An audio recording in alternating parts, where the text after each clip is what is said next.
Look how God done bless you. Wonder why I'm feeling extra. Say what it do, what the business is. Folk running over what the devil sin. Shoes, pants, chest, shoulders. Get up, off me, don't get closer. It ain't over, till it's over. Game breaker, big joker. It's a whole lot of flexing going on. Feel like I could walk on water, lemon pepper stepper zone. We was really down bad, told my mama not for long. Held and thought they got another one, we know they got it wrong. And another thing, hold up now we don't wrestle with flesh and blood. I was out here wildin', ain't the same way that I was. Tapping when I pray, I'm tapping like I know the blood. Back up with the hate, respectfully, it's all in love. Hairline check, fade check. The only chains ain't broken is the ones that's on my neck. The coldest with some boldness got me flowing with the vets. It's all there, ain't no need to second guess. Yes, no pressure. Look how God done bless you. Wonder why I'm feeling extra. Say what it do, what the business is. Folk running over what the devil sin. Shoes, pants, chest, shoulders. Get up, off me, don't get closer. It ain't over, till it's over. Game breaker, big joker. Jesus like don't trip, finna make the boat tip. Set the tone with that ice cold, but I won't slip. In my bag like road trip. Switch stands, do my dance, dog, he really don't miss. I don't need a crystal less it's hot sauce, brother. And I ain't gotta sell my soul just to pop off, brother. Ain't no demon time when you anointed. I keep it regal like movies and hop out like I'm getting dropped off, brother. All smelling brand new. And we don't rock with the flakes, call me shampoo. We just tryna spread that light, bring them lamps through. It's got me thinking that it's nothing that I can't do. Feeling like the champ too. We just out here praising God, looking fly, you know, regular day. No pressure, look how God done bless you. Wonder why I'm feeling extra. Say what it do, what the business is. Folk running over what the devil sin. Shoes, pants, chest, shoulders. Get up, off me, don't get closer. It ain't over, till it's over. Game breaker, big joker. Dog, you just hear all these giggles, guys.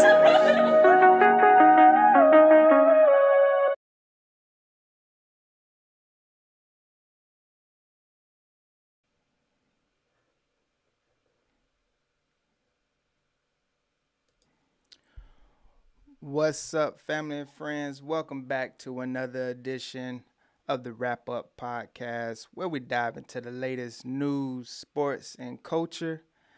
I am your host, Lenny B, and I appreciate each and every one of you for tapping in with me.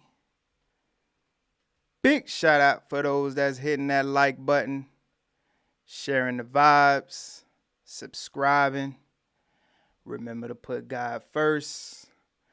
Let's get to the wrap-up session. What's going on, my people? What's happening? How y'all feeling on this Thursday? Thursday night for y'all. Thursday afternoon for me. How y'all feeling?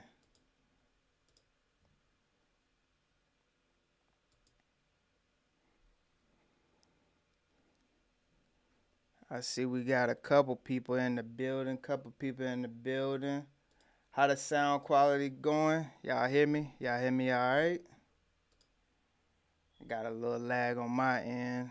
It's all good though. Let me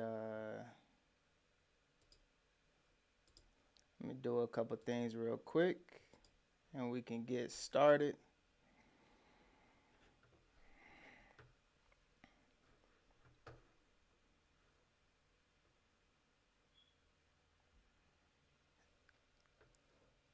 So I saw Jeezy came out with a Tiny Desk. Anybody seen that Jeezy yet?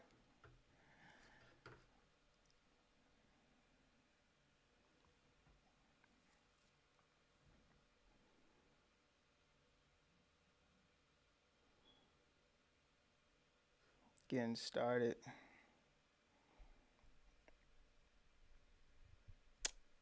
Y'all seen Jeezy's Tiny Desk yet?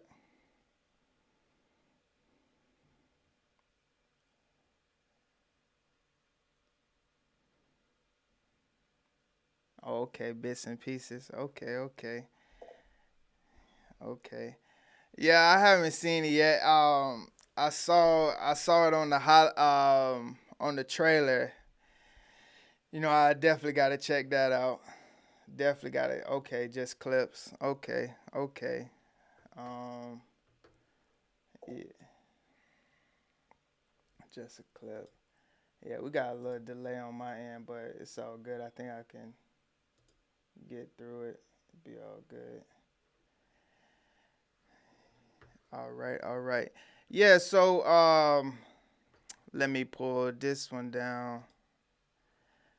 Yeah, so Thursday night shows is gonna be more on terms of what's going on in the news. Not so much sports. We'll save sports for our Sunday show. Sunday show for when football is out, and then we'll move. Once football season starts, we'll go back to Tuesdays. But on our Thursdays, we'll cover news and we'll cover some culture stuff. Let's see here. Let's see how y'all want to. Hold on, let me pull Rob up real quick.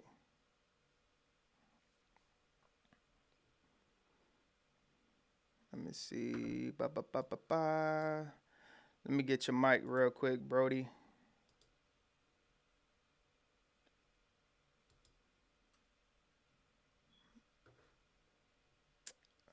Let's see here. I see a sign.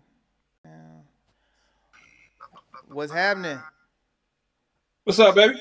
Hey, chilling, dog. Chilling, man. How you feeling? I'm feeling good, feeling great, man. I hear you. I like that hat, man. Sometimes it's Miller time, baby. Boy, You know what I mean?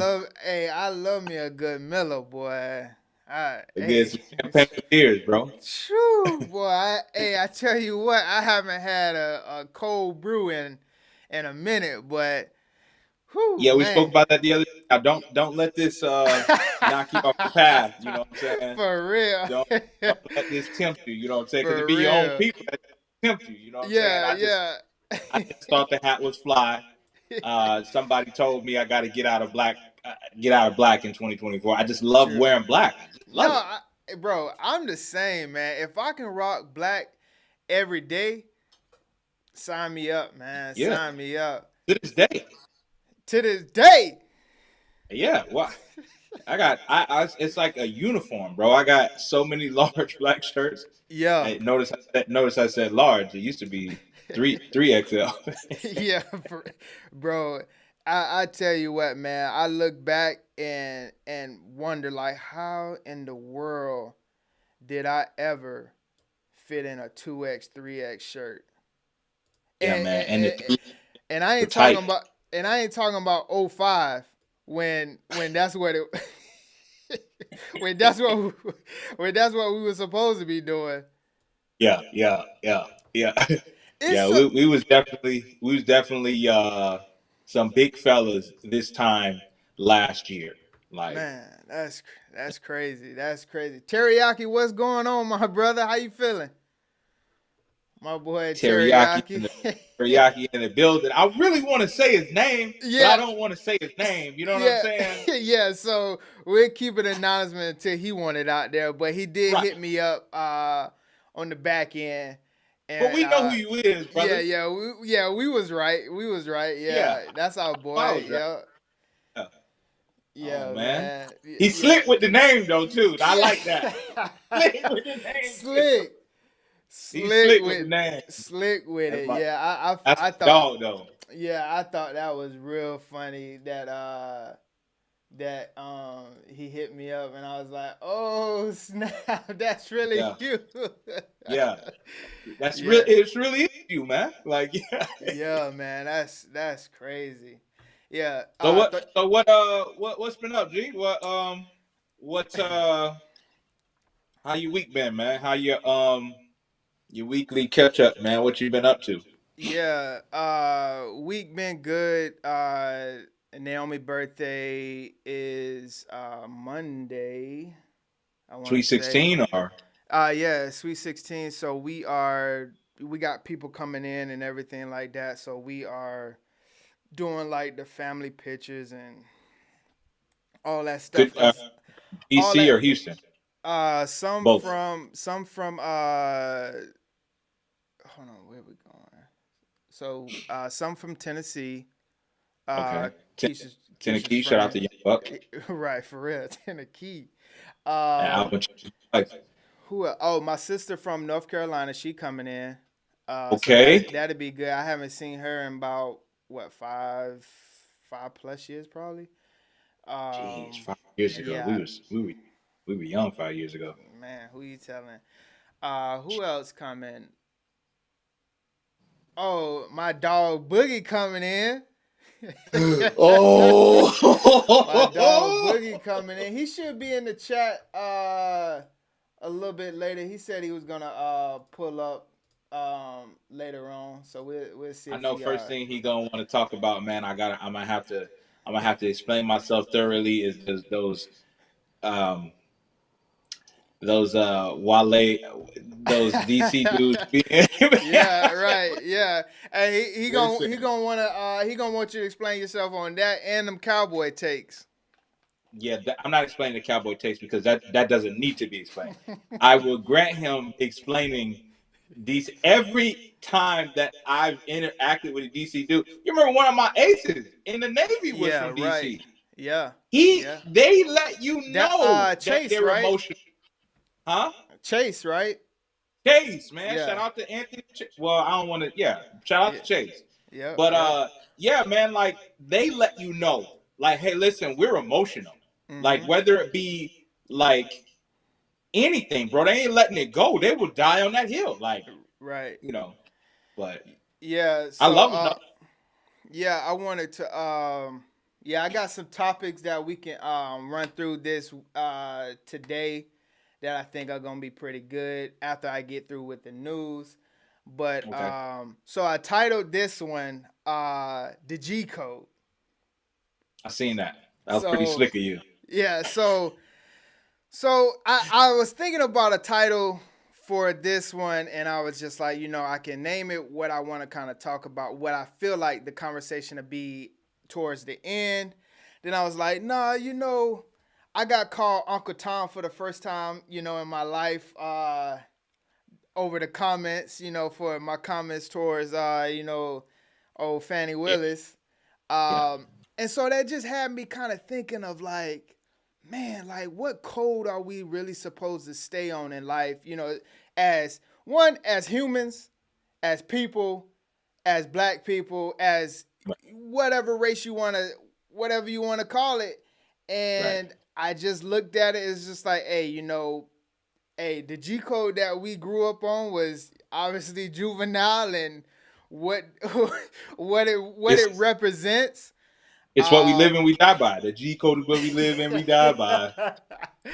right. And I just look at the G code now, going forward is, God code. And as a black man that is very proud to be black, very, very pro black, and I got a black wife and black kids and all that good stuff. So, and black mom and black dad, and you know so it's just funny to hear that I got called to Uncle Tom for the first time. And Man, um when our Johnson, like, how dare you? how dare you. Yeah, but I realized that I don't even really I didn't even really care, honestly. Like I Mhm. found it funny, one, like he's saying it behind a closed door, which was a private profile. So it's not Right. even like I could interact in that type of way. Which I mean, I'm not Meek Mill. I'm not gonna Twitter finger and all of that craziness and go wild and everything like that. So it was just funny to see it, and now I understand that like it's what this is all about. Yeah. yeah, and it's just an avatar. So it's always funny that like, and so it had me thinking like, how does a person like KD with all the fame, all the money in the world care about what people saying? Where's KD from again? All right. There's similarities. And there's also, I feel like, a sickness when you have to create, when he was doing the burner accounts, right? Yeah. And someone to say something bad about him, like KD sucks or whatever, and Right. he'll jump on a burner and then be like, he's not that bad, guys. Come on, he's actually one of the best scorers. That's a sickness. That's wild. Yeah. This man got it all, bro. What? He's got so much money, he doesn't have to even brush his hair, bro. But what he would rather do is jump on a net and go back and forth with people who got Twitter. What did you think that he was going through when he was actually creating his burner account? It's a sickness, man. Like, I feel like he should have some type of help, bro. Like a psychiatrist, because I just want someone to say to him, bro, you're one of the best players in today's game. Right. You're one of the all-time great scorers. That's where it stops with me, okay? I'm not going to go crazy. You're one of the all-time best scorers this game has ever seen, right? Mm-hmm. And you're out here going back and forth over Twitter. Not real life. You know how AI was like, not practice. Not practice. Not real life. Twitter. There's people who don't like Michael Jordan, fam. So what do you think? Like, and you're not him. Right. It's got to be like a mental thing, bro, for him to harbor so much emotion for that, because he still does it to this day. He's got burners. To this day. Yeah. And he's still, tweeting like crazy. Like crazy. Somebody said they hated him because he messed up their parlay, and it's always that last leg on that parlay that'll get you, right? And so Phoenix is the late game, and so Phoenix is the 10:30 game. So somebody got on, they were just like, KD's a funky, you know what I'm saying? And it's like he's garbage or whatever. Yeah. And then KD jumps on. So the game starts 10:30. It wraps midnight, 1 o'clock. Mm-hmm. He jumps right on before Kenny and Shaq and them, and was just like, yo, you think I give a S about y'all parlays or whatever? Right. Y'all ain't gonna give me no money or whatever. And then the dude was just like, so tell me, are you gonna give me any of that money of your contract? And KD was just like, fair play, and kept it moving. He tweeted back. He was just like, fair play, and tweeted, because I'm not gonna give you no money. Yeah. So yeah. But, so let's get into the first story. I'll pull it up and then I'll bring hold on. I wanted to finish asking about your week. How was your how many days you work out this week so far? So right now I'm only doing cardio right now. So I do just little walks, really. I haven't I really haven't touched the weights honestly in 3 weeks, I would say. 3 weeks. Okay. So I told myself that that I wanted to do something every day. Right. And I definitely didn't hold my end of the bargain on that one. I definitely missed a couple of days so far. So but kind of like one of those beginning of the year type of things where it's just like, hey, I'm a set this so far out there, so up there that if I reach it, hey man, your boy is.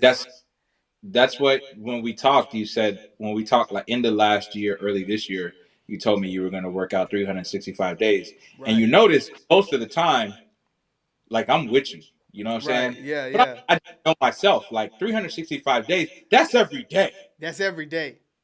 That's every day, dog. Matter of fact, it's a leap year, so +1. A 366er. Nah. No, man. You know what? You know what? I didn't want to. I'm never the guy that's going to be like, yo, you're wildin'. 365, 366. Yeah. But I was just like, you know what? What I said to myself is, I said, I'm going to do something 300 days this year. Mm-hmm. You know what I'm saying? So that gives me a 66-day window Yep. that I can, have like no, like, because sometimes, I'd be going out and get a little sip, and I'll be getting Yeah. spun, dog. Yeah, what messed me up honestly was so I normally do it in the mornings. Like I wake up and I just go. Like I Yeah. get it I get it over with real quick. And so before I have time to even wake up really, it's already out the way. I'm not thinking about it anymore. But what happened was I had something that I was doing in the morning that prevented me from doing getting up and doing it in the morning. Mm-hmm. And then I told myself I'm gonna just knock it out, later on that evening. Cause sometimes I do that, Right. where it's just like, okay, yeah, I can't get the morning, I knock it out, in the evening. And that day I had ate dinner at like 8 o'clock and it was over. I didn't Right. After I ate that dinner, I was just like, yeah, I'm not doing this. I'm I'm not not. doing it. Yeah, I'm not doing it. Right. Yeah, Right. Teriyaki say he been trying to remain consistent in the gym. And I think, man, that's the biggest thing for all of us at, mid-30s is just like, Yeah. hey, Yeah. just get in there. That is the Right. key. Long as we You're, can, we are only competing against ourselves, yeah, for sure. Yeah. because I can't say enough times that I'm at my lowest right now because I'm not picking up weights and throwing weights around. And me, if I don't work out, I'll lose. You know what I'm saying? I'm down tremendously. You know what I'm saying? A family member saw me and they were just like, "Yo, you you all right?" You know what Yeah, I'm saying? you on that booger sugar or what? Like, what Yeah, and I'm like, "Man, what?" See, that's the thing. Black families, you can't get too big or too skinny. You know for what I'm saying? real. For real. Yeah, man. But But yeah, man. overall the week been good. Haven't really had to work much. Me, man. This my last year, so Get me while you can. hey, hey, if I'm in the office and y'all need something from me, you better get it now. Cause You better get it around 0708 because cause I might have an appointment in the morning. right. All right, yeah. So let's get into the first story. So I'm gonna pull it up and then I'm gonna bring us back so we can discuss. I want to hear your thoughts on this one. Okay, cool. This actually in Teriyaki's backyard right here. So let me drop and pack already. All right, so let me here.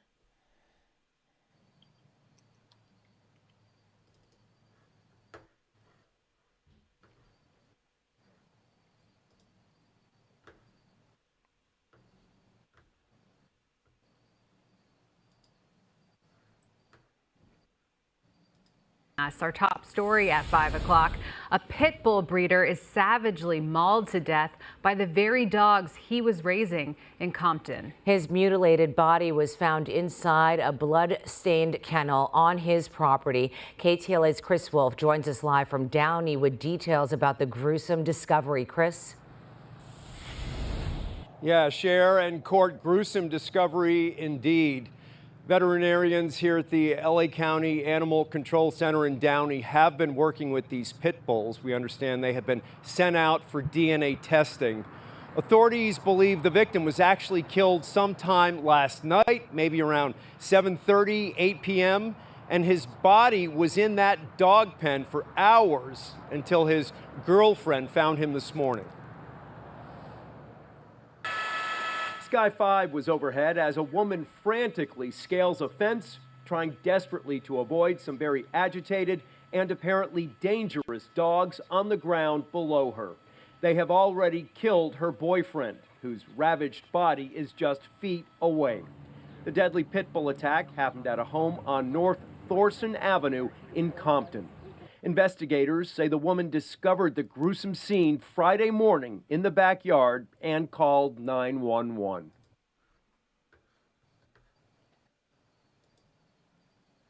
What you think about that, bro?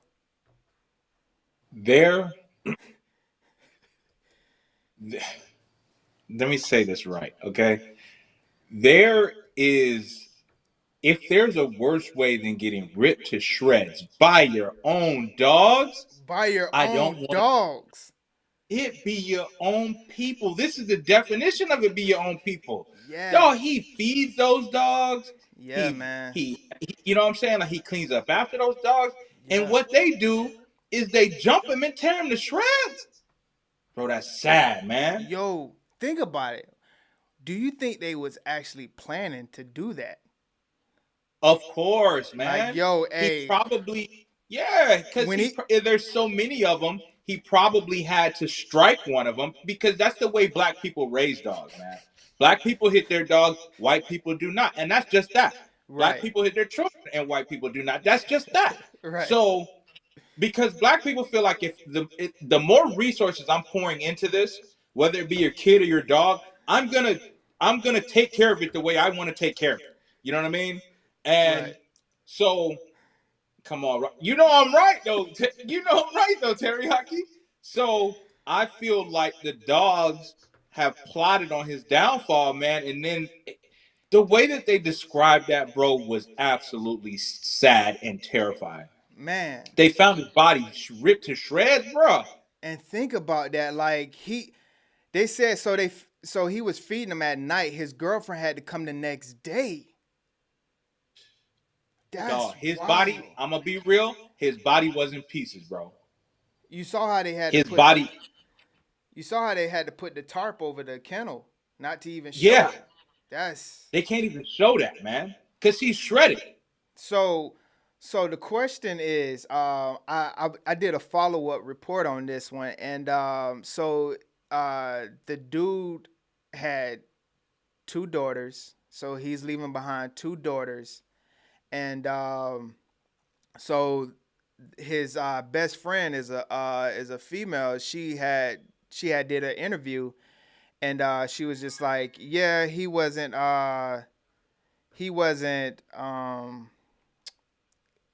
fighting the dogs. So think about it. Mm-hmm. He's in Compton with 13 pit bulls. And she wanted to make that known.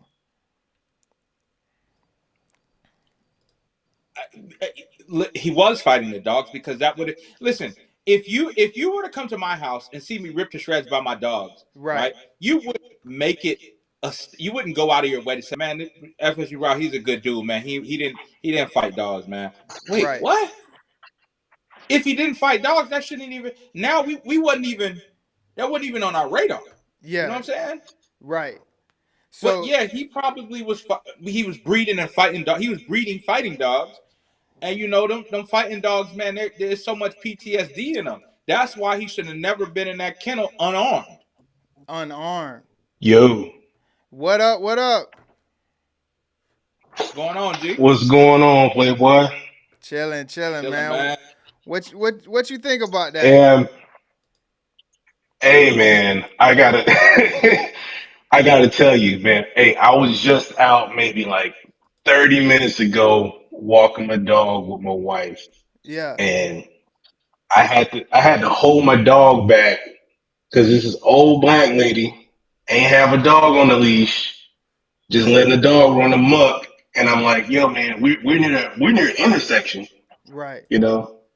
And you know, I don't know. I think this is just the culture here in SoCal, man. Like people only want to be concerned with anything when it benefits them. That's just an example of that. You know what I mean? Right. Because I mean, Lenny, you know, man. Like in SoCal, like there's certain places you can't live in areas with certain breeds and all this other stuff. Yeah. Being on base, and you can't even have pit bulls on base. You know what I mean? Right, But that's people true. don't care. They just do whatever they want to do until it happens to them, and then we get a GoFundMe. You know, so Yeah, Right, right. and see, yeah, and that's exactly you what know, happened. They put out a GoFundMe for Buddy. That dog fighting nah, community will come together and sell some puppies and get him buried the right way. I'm not worried about him getting buried the right way because that community he's a part of, man. Those breeders, them boys is tight. You know what I'm saying? Right, Like them boys is they're locked in. You know what I mean? So, right. but yeah, I mean, Teriyaki, to your point of you had to encounter a dog that's not on a leash. I just hope. See, I don't have a dog, and I probably never will. Not because of the way I would treat the dog. It's just the other people. You know what I'm saying? Mm-hmm. Because an exactly. unleashed dog, I don't know how you've trained your dog, and Right. now I have to shoot this dog to protect me and mine. Yeah. You know what I mean? Yeah. So that's unfortunate. But if he And was in that you kennel, know, if he was in that kennel with 13 dogs, bro, he should have had something on him. You know what I Yeah. mean? 13, bro. Yeah. They had a field day with his body. no, Have you? man. Hey, honestly, I don't feel bad for him, man. Hey, that's the risk you assume raising animals. You know what I mean? Like Right. nobody feels bad for dudes raising crocodiles. You know what I mean? Like you raising pit bulls in a tiny apartment or whatever. You know, like I'm supposed to feel bad for you. Like man, you gonna In the have to city wear of that one, in the Playboy. city of Compton. Right. Hey, Yeah, you know. hey, out there in Cali, have you seen any like dog fighting or like is pit bulls like really is it a lot of pit bull breeders out there that you've seen? Uh, it's really weird, right? So I haven't seen like breeders, but everybody has a dog for some reason. Yeah. They really against they're against dogs, but then it's like they have like designer dogs, they have pets. I'm like, where the hell they getting all these pets from? They ain't that many pet shops out here. Right. I'm like, man, they getting these dogs from like Tijuana or something, man. I don't know what's going on. You know, but I haven't I haven't seen Brother. a dog fight. I haven't seen a dog fight in person, Right. but ain't no telling, ain't no Yeah. telling what people are doing out here. Yeah, I'm And to I'm be pretty clear, I don't want to put dog fighting on the. I don't know this guy, right? R.I.P. to this guy. My heart goes out to his family that is leaving behind. I don't know if he was dog fighting, but 13 dogs is a lot of dogs to just be kicking it in your Compton backyard, fam. Like right. Yeah, that's a lot of Well, you, dogs. you you think he dog sledding or something? They got to be doing something, man. They got to be doing something, bro. he has to be doing. I'm with you guys. He has to be doing something, but I just don't want to because we see what that can do to a black man's life. You know what I'm saying? Right. Like any allegation. So I don't want to put that on his jacket. That's a lot to put on somebody's jacket. So Yeah, that's true. But another I will thing that say that that was a strange amount of another dogs. another thing that don't get brought up enough is that having a dog out here is really expensive. You know, Mhm. Mm. if you renting out here, like my place right now, we pay like an extra like $150, $200 just to have a dog. Right. I'm like, man, the damn dog was $100 from the animal shelter. You know what I'm saying? And you Hey, paying that a Like month? I'm paying that a month. I could get a brand new dog every month from the animal shelter for how much I'm paying for this dog here. So just imagine how much it costs getting a dog from a legit Oh place. my oh my God. gosh. You know? That That that that would definitely send me, bro. Paying that's $100 Yeah, for my dog and then turning around and having to pay that each month. that's each not Now, month. that's literally like each month. that's literally like So buying a used car and having and having maintenance that costs more than the car.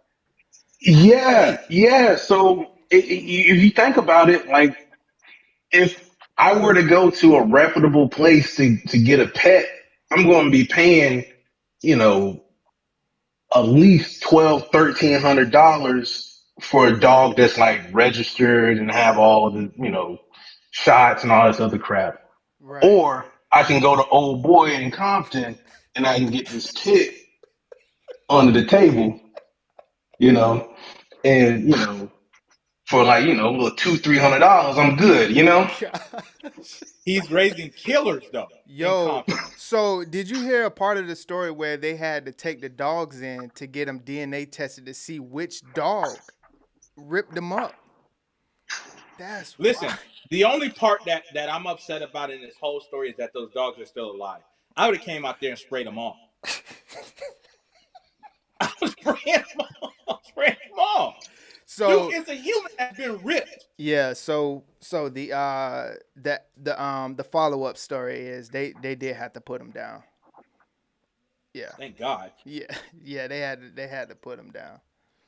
All But 13. And I know it was out of those 13, it was probably 3 of them that was just like, come on, man. This is the dude who be giving us food, bro. Smell him out. Like, you know what I'm saying? right, This yeah. dude be taking care of us for real, man. Like, come on, man. Like hey, why y'all had to do them like that? Come on. And next thing you know, they're getting euthanized off of some dummies, man. You gotta watch the company you keep. Yeah, just imagine like, cause you know how dogs fight. They had to grab his neck and just try to slang him.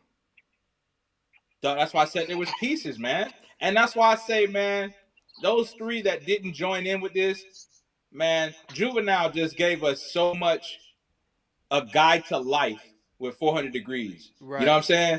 You don't even mess with them clowns, huh? You come up with them clowns, huh? You stuck with them clowns, huh? You Those okay dogs with were Jason? stuck. There was probably 3 or 4 of them that was just like, bro, come on, come on now, dog. Yeah, You know? come on now, dog. They knew what was gonna happen after that. Right? They knew their owner. Yeah, Nah, you got to pack that's them sad, up, man. man. They got yeah, it's a wrap, man. You got to pack them up. yeah, that's And Lenny, wild. I know exactly why you played that story for me. Because I don't have that soft spot for dogs like America does, bro. I don't. Yeah.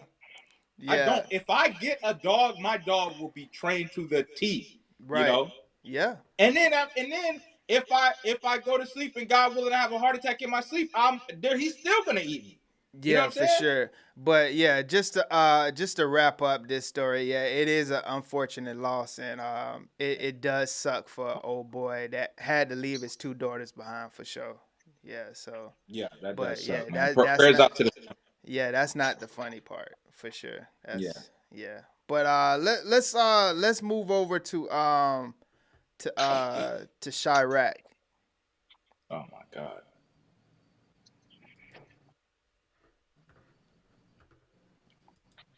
This crystal clear video of an attempted car theft at a Lakeview gas station this week has operators on alert as thieves continue to target gas stations across the area, according to local aldermen. Our Tara Molina reports this happened in the middle of the day. It happened late morning here, but I'm told they're happening at all hours of the day, and it doesn't matter how busy the station or the area is. You're about to see it for yourself. Crouching behind the car, hand on the driver's side door. This cell phone video, captured and shared with CBS 2, shows an attempted car theft at the Shell gas station on North Ashland Avenue. The masked man gets inside the car without the woman pumping gas noticing. Come on until now. she goes to leave, sees him, and runs. Then he gets out of her car and takes off in a different SUV. Oh. Why? Luckily had her key. Yeah, man. Bro. That's brazen. Dog, that's Chicago for you. So that's just one part of what's going on out there. I just wanted to show you this, and then we can talk about Chi-Town real quick. Let me pull this bad boy. That's, you know how the kids nowadays say that's brazy. That's brazen, dog. Like That's brazen. Just think how horrified that chick was when she came up to the door and saw him there. She was you like, get in your car and somebody already there. "Yo, that is wild." So I would throw up. Honestly, man, that reminds me of Orlando so much. Yeah. Yeah. We know who's doing some of this stuff. What are we doing about it as parents? A Chicago older woman has simply had enough of the car thefts plaguing Chicago. And there are certainly more than enough to talk about. Tia Ewing has the shocking number of crimes recorded in just 1 week's time. Tia. Well, Dawn and Terrence, it was so shocking when I saw the actual number that I had to call over the executive producer to look at it to make sure I wasn't seeing things. Car theft was the highest it's ever been in the city of Chicago last year, but this year the thieves aren't slowing down. In 7 days, 457 cars have been stolen.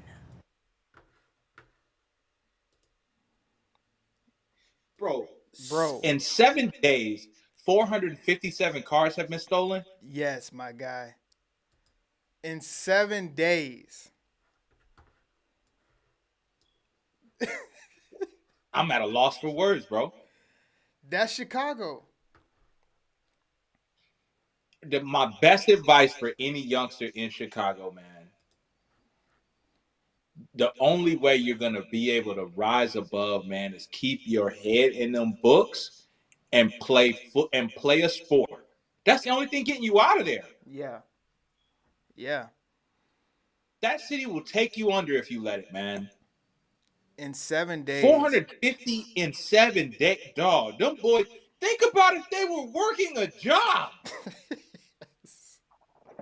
Dog, this is crazy. That's wilt numbers, bro. Yeah, they putting up wilt numbers. That's insane, bro. Just, this is wild. Just to think, like, you know, like when you go pump your gas and stuff like that, if you're not like really thinking about it, you'll leave your keys in the ignition, you know, turn the car off real quick, leave them in there. You got buddies like that ready for people like that. Thanks for filling me up before I leave. Come on, man. And that's how they get you. They wait till you fill up.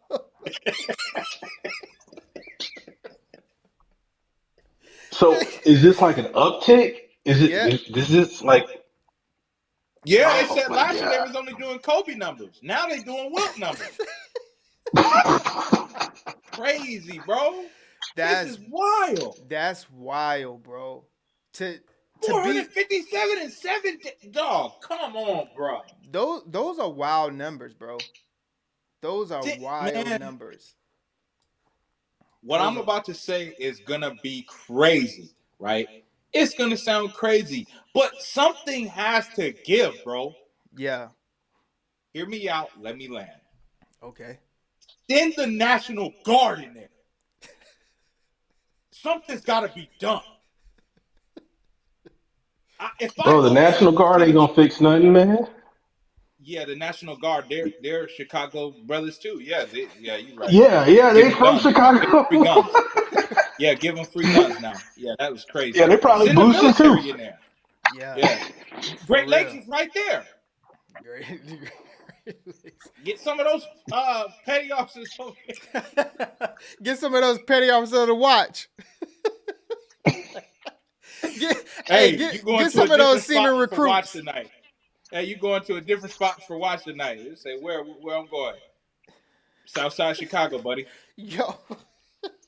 Dang, you gonna put the recruits on O Block? The Sitco on 163rd. Yeah, hey, put the recruits on O Block, man. Man, O Block, that's crazy. Turn them white uniforms red. That's crazy. Hey, the Navy gonna have blood stripes. Man, something has to be done, man. 457 in 7 days is off the charts, dog. That's off the Them charts, boys dropped man. a 500 ball in 7 days. You can't tell me them boys can't work no overtime. Come on, dog. Them boys don't want a job, man. But hey, the one thing that trips me out about stuff like that, because like we have that out here in SoCal. It's just like those dang, what do you call them? Uh, the everybody like go to the mall and like they just like steal from the mall at once. It's like thousands of kids or whatever, you know. Yeah, yeah. And I'm like, yo, man, this is what happens when like people are desperate, you know? Yeah. Like people, they don't want to.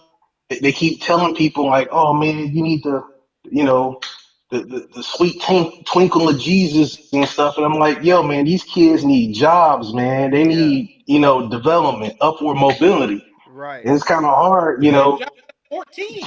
telling them to be good. What's that? We had jobs at 14 because our parents told us 18. This show is over, buddy. You gotta go. Hey, for me, that's a little different. Like my ass was at the shop, you know. Right. You know, 8 a.m. I'm at the shop, you know, but Right. you know, I'm just an outlier, you know. But you know, most places they ain't got that. They don't have people like you know, our parents or our grandparents, you know. Right. Right. Yeah. Man, You know. that's crazy, bro. Yeah. That is beyond a problem. Yeah, because next year they're gonna. So I would say Chicago has to be a wild place to live right now because one, it's always been like that. Far as the murders and the robberies and stuff like that. But once you add the migrants to that, I mean that place has to be a wild. It has to be the Wild Wild West.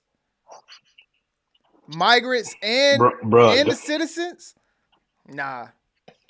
I don't want no parts Bro, of don't Chicago. even get me started with that. Yeah. Yeah. Don't even get me started. The one place the migrants should not be able to go, the one city in America you should not send migrants is Chicago. Yeah, but see, it's all on those mayors that just say like, hey, yeah, we wanna become a sanctuary city, and because of that, Safe haven. Yeah, yeah, and what makes you think that Chicago needs migrants? More people? Yeah, like that. Yeah, they can't police the streets now with the with the locals. Yep. Yep. Yeah, you don't want to bring jobs in, but you want to bring 100,000 more people here. Yeah. What are they gonna do? You know, that's ridiculous. We gotta clean our house first, man, before we invite guests, bro. Yeah, for sure. And that's not me saying I hate migrants. Migrants, to an extent, are necessary, man. It is what it is, but we got to clean our house first. And we got to do it the right way. Like, you know, do it the right way, go through the system. Don't be doing none of this, you know, illegal stuff. And, you know, it all work itself out the right way. To drop that's the trick bag, fam, though. What'd you say? That's the trick bag. That's the trick bag, man. They want our house to be junky. Yeah. You know, they want our house to be junky. Right. That's I'm like, man, for decades, people have been out here doing the right thing, using the system, you know, haven't been a nuisance or a burden, and then look what happens. They tell you that you're degenerates, and look, the descendants of those people, they out here carjacking. Yeah. Right. You know what I mean? So like, what are we doing? What are we doing? You know? Like, them boys doing. And then you send them. I feel bad for the migrants that are really seriously trying to get away from a volatile situation, because you can look at Mexico and be like, oh man, the cartels is crazy down there. Right. Man, thank God we're in America. Wrong, because we're sending you to Chicago. And you see how I feel that on you? Yeah. But see, that's the thing though. It's not just Mexico. It's places in Africa. It's places in China. It's all types of places that go up the funnel through Mexico. And Governor Abbott in Texas said like, hey, we're not having that. We shipping all these boys up out of here. None of that. None of that. But let's move over to Baltimore real quick. Be more. Jesus, man.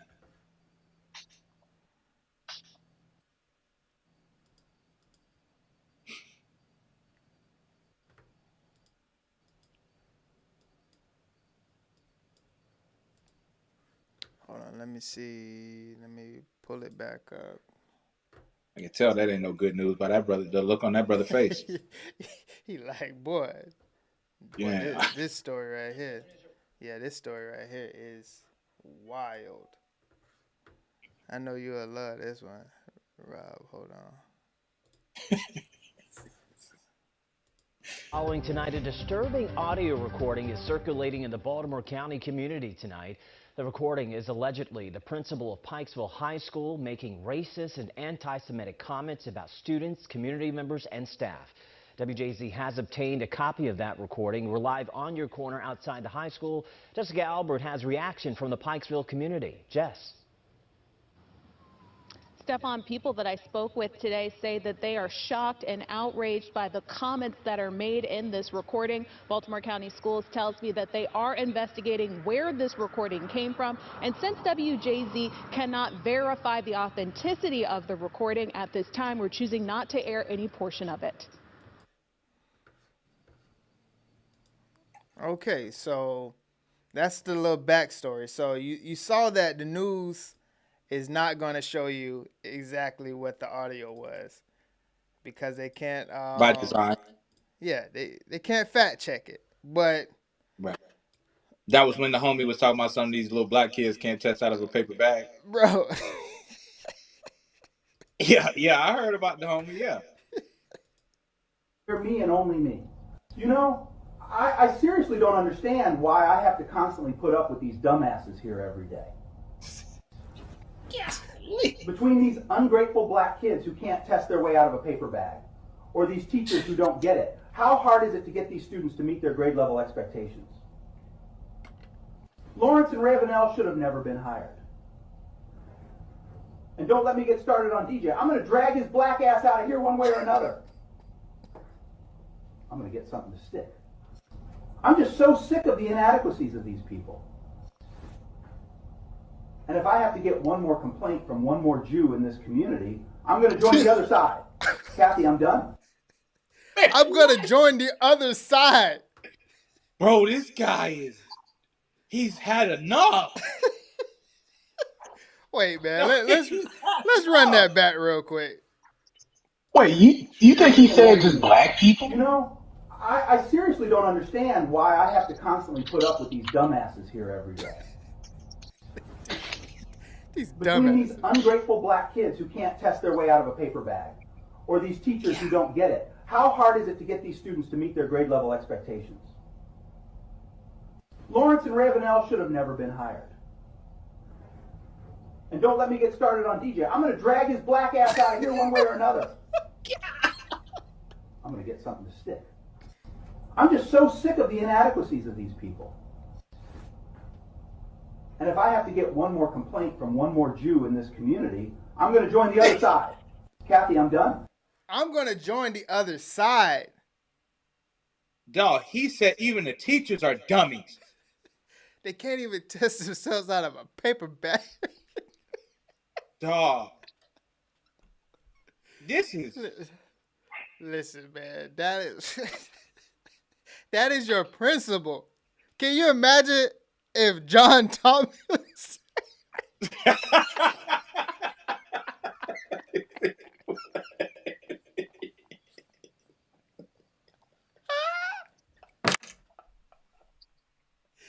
Can you imagine if John Thomas was talking to us like that?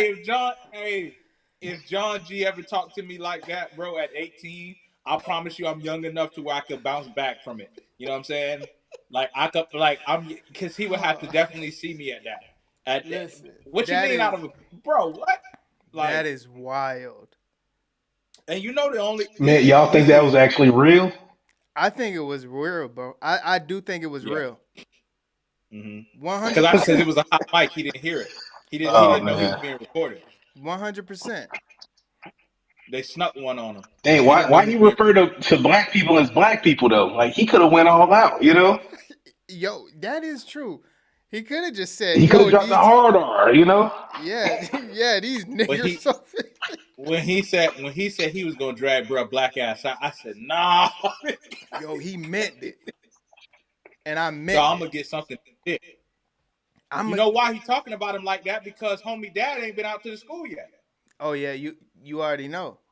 You already know. He taking advantage of the kid who ain't got a dad. You know what I'm saying? Like yeah, bro.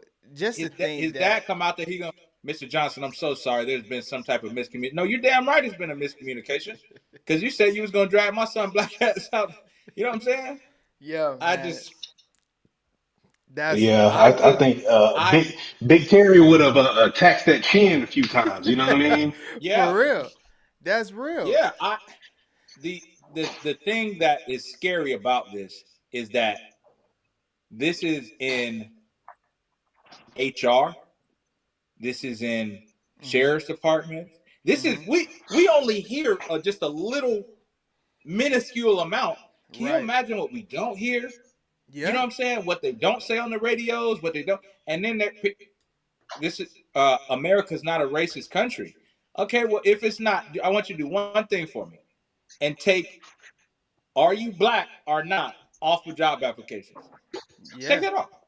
Right.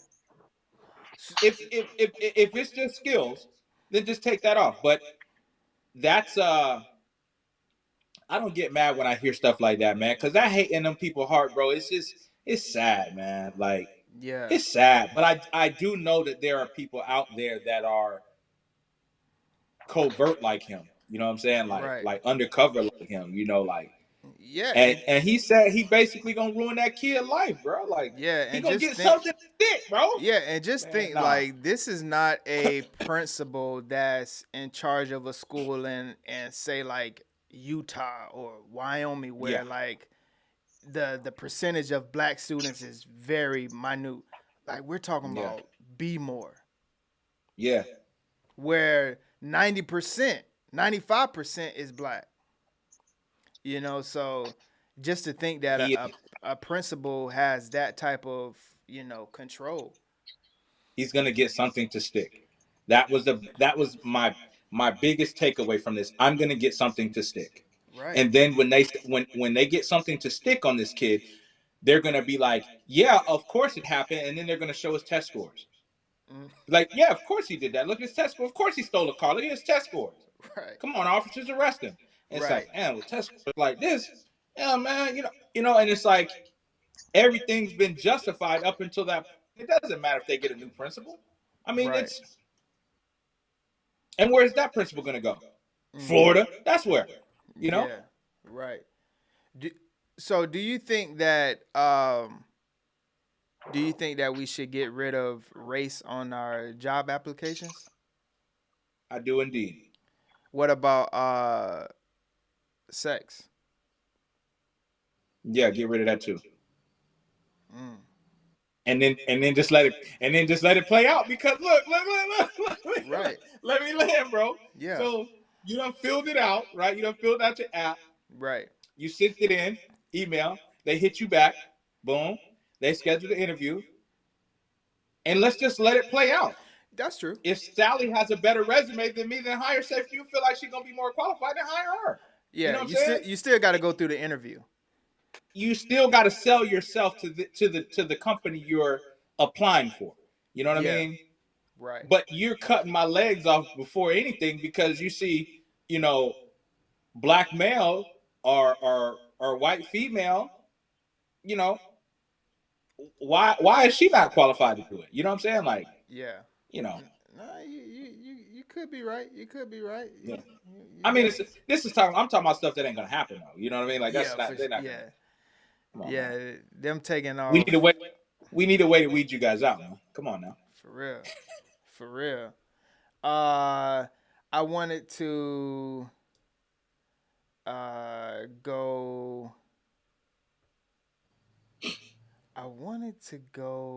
This would be quick. I wanted to go here real quick.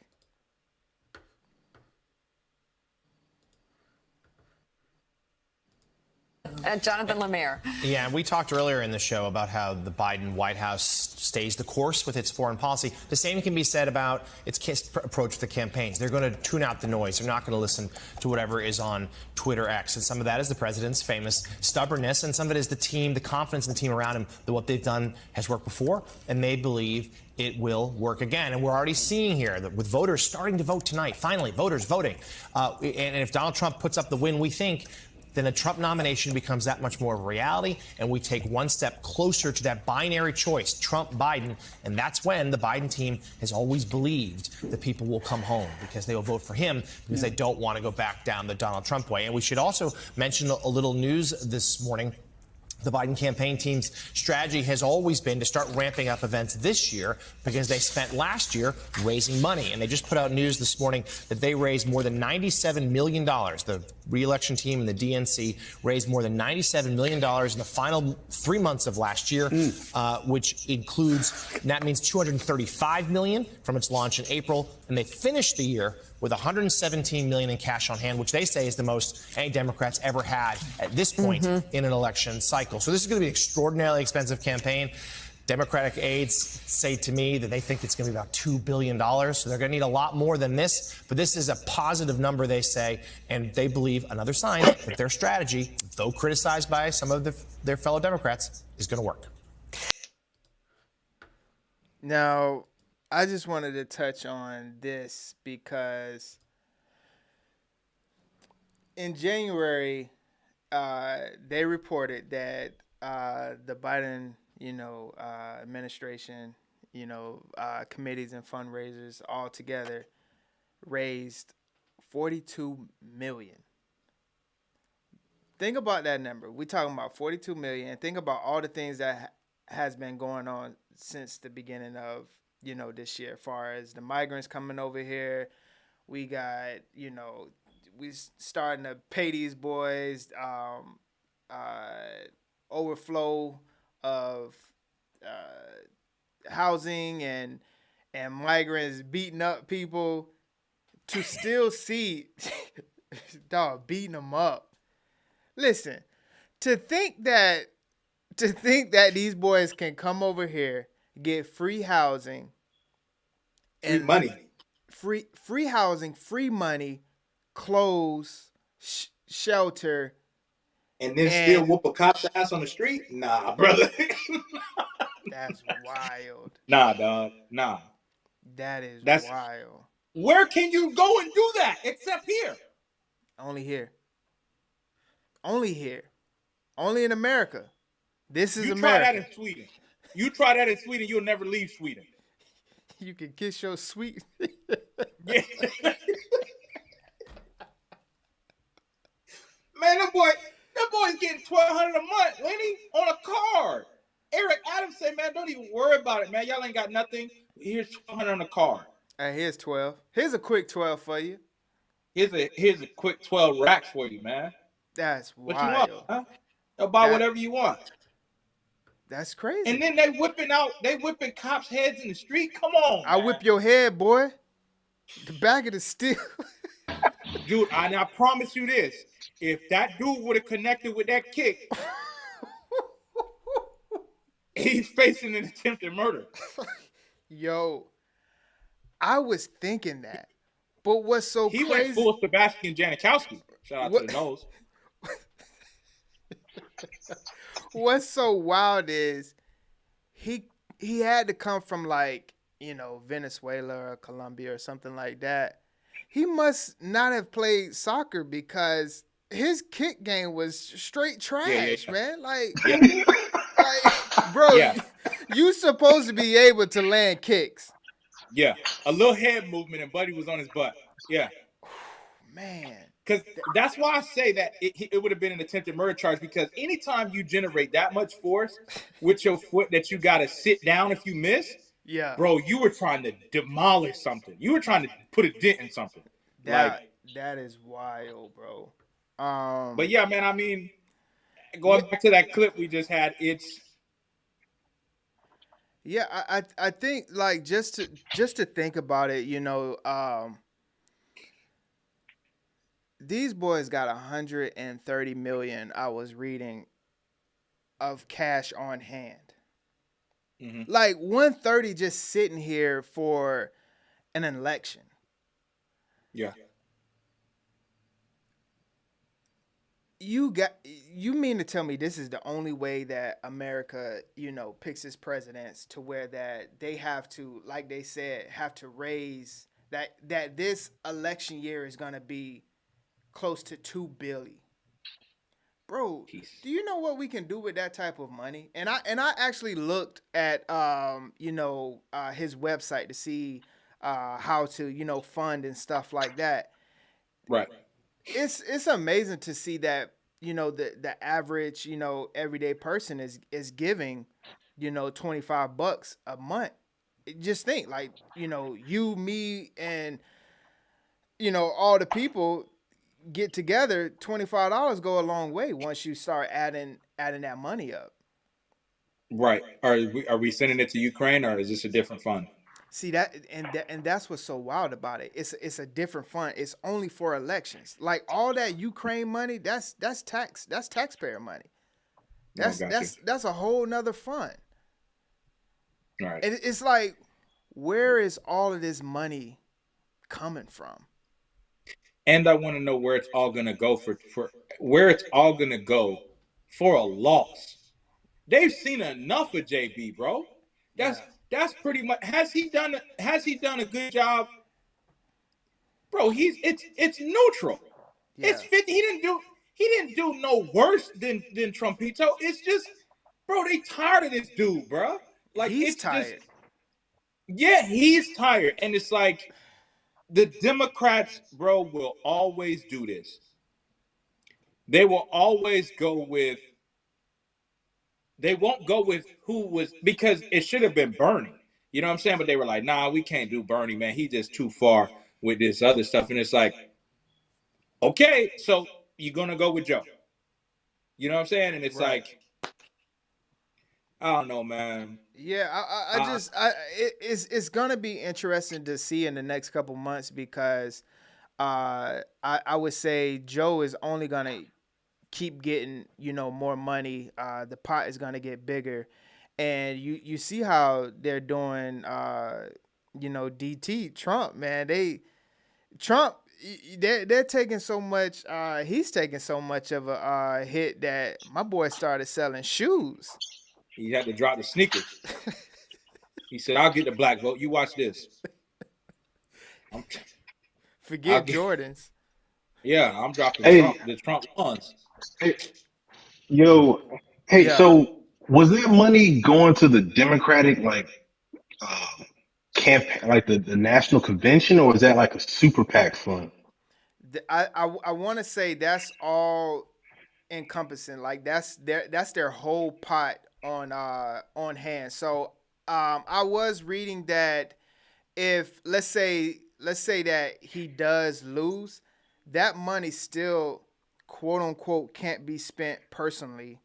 It has to be spent on Democratic funds. Okay. Because one thing I was thinking was, I think it's obvious. Everybody knows that, like, dude clearly is not going to get reelected, right? Mm-hmm. However, he can use that money to influence, like, the state and local elections. Right. So, like, he can put that down to, like, city council members and state senators and stuff like that. Because, those are the folks that they come up with these policies, like the whole sanctuary city type deal. Right. That ain't a federal policy. Yeah. You know what I'm saying? Mm-hmm. So, like, hey, like, what better way to spend the money as you're exiting by, like, just dumping it off to places like San Francisco or Chicago. And you could package it up and saying that like, oh yeah, you're helping the people. But in reality, you're trying to shore it up for the next cycle, Yeah. which, everybody's already predicting who's going to be who. I'm not really going to jump into that, but Right. you know what I mean? Like they're already chalking it up as a loss. They're already thinking, several elections out, because even if dude gets reelected, man, this dude is like, hell, like he's in his 80s. Yeah, 81. Like, would you trust your granddad running the country Absolutely at not. 81? I wouldn't trust my granddad pulling a pizza out the oven, dude. Like, why would I do that? I wouldn't trust him at 66. I hear what you guys are saying, man, but in old white men run this country. Like, there's people older than JB in the Senate and stuff like that. So I mean, them boys ain't getting ready to leave. Like, just because you say I'm old, like, because I agree with you guys. Right. Yeah, there should be a cap. Like, bro, retire, please. Yeah. You know what I'm saying? Retire. But man, that boy, man, he don't care. Like, I'm in my 80s. It's a lot of them in the 80s. Mitch McConnell's 80. In his 80s. Right. You know what I'm saying? Yeah. And he froze up on us twice on TV. And we can laugh and joke about that, but that is not fit to be in his position. Right. It's just, and there's a bunch of them. When it started happening to Mitch, all of them was looking around like, damn, how old is Mitch? They were like, oh, he's 84. Oh, I'm 80. You know what I'm saying? Like, they was all, So it's not just Joe Biden, it's all of them in there. Yeah. At the one shorty that was on the Supreme Court that died up there. And it's like, fam, what we doing, bro? It's like, I don't know. Like, it's wild to think that, because even, you saw the story on Secretary of Defense, right? He had his what was it, Teriyaki? It was his prostate, right? Yeah, he went in and turns out, I think he had like prostate cancer or something like that. Yeah, and so he had his prostate removed. And so he went back like a couple of weeks ago again for something. I couldn't really tell you what it was. Yeah, and what's so wild about that is he went in without even letting JB know. Just think about that.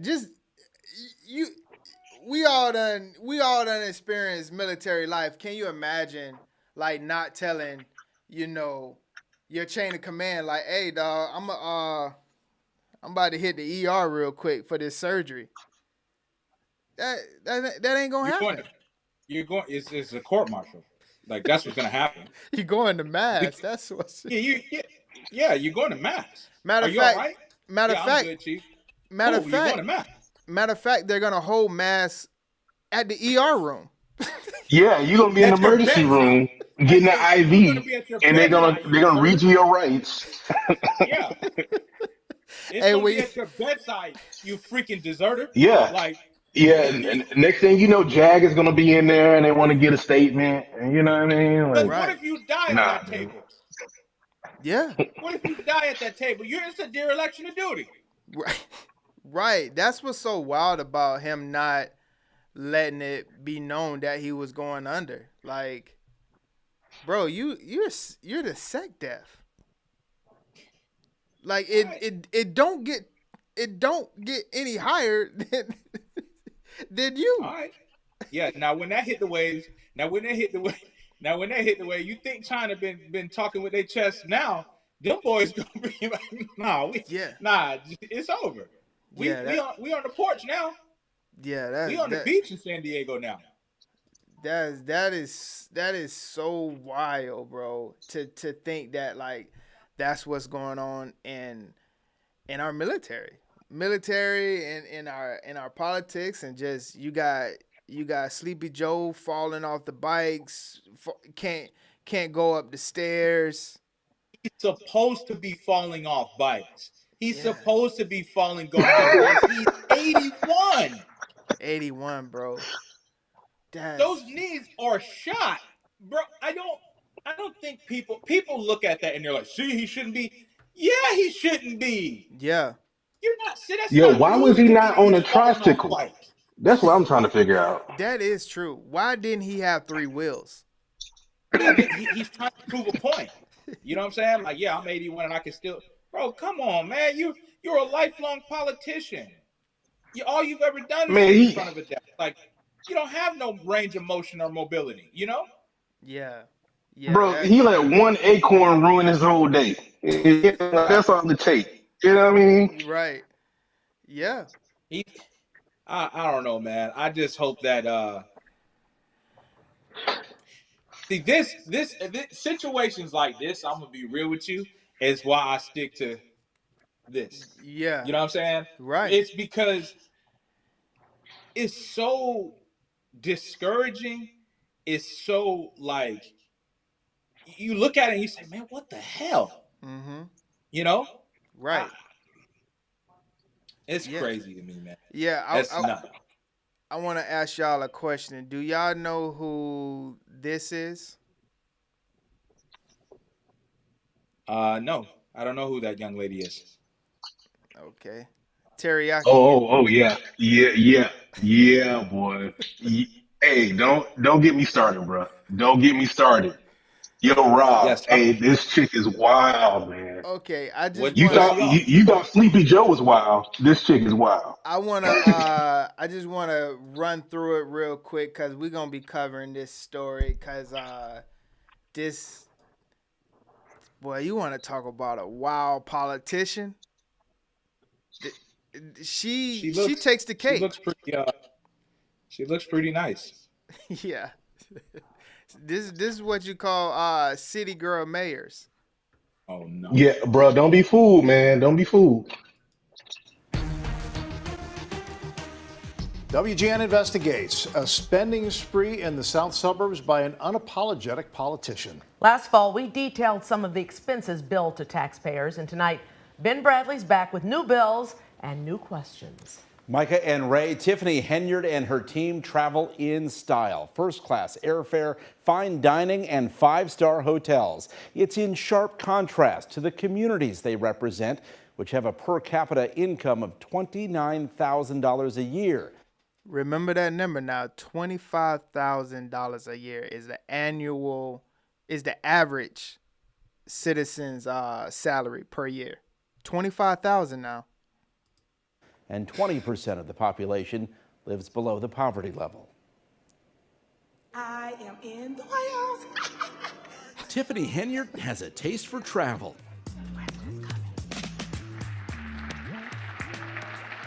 There she is front and center at the White House at a meeting for mayors this month. Here to take care of the people's business.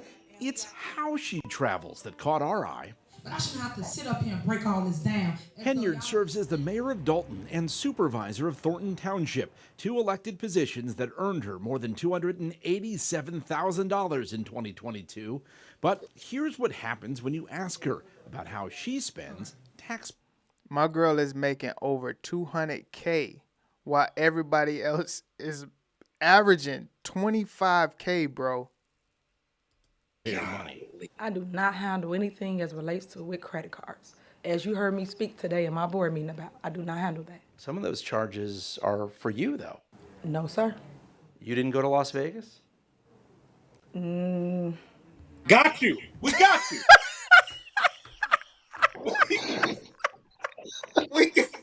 we got you.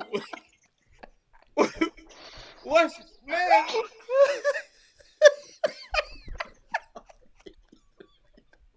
Rob, I told you, man. I told you.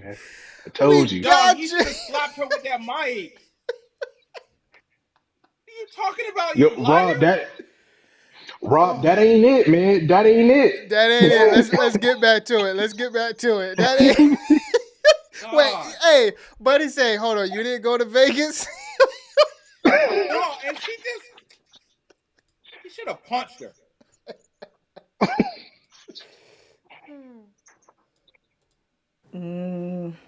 Hold up. Yeah. Those charges are for you, though. No, sir. You didn't go to Las Vegas?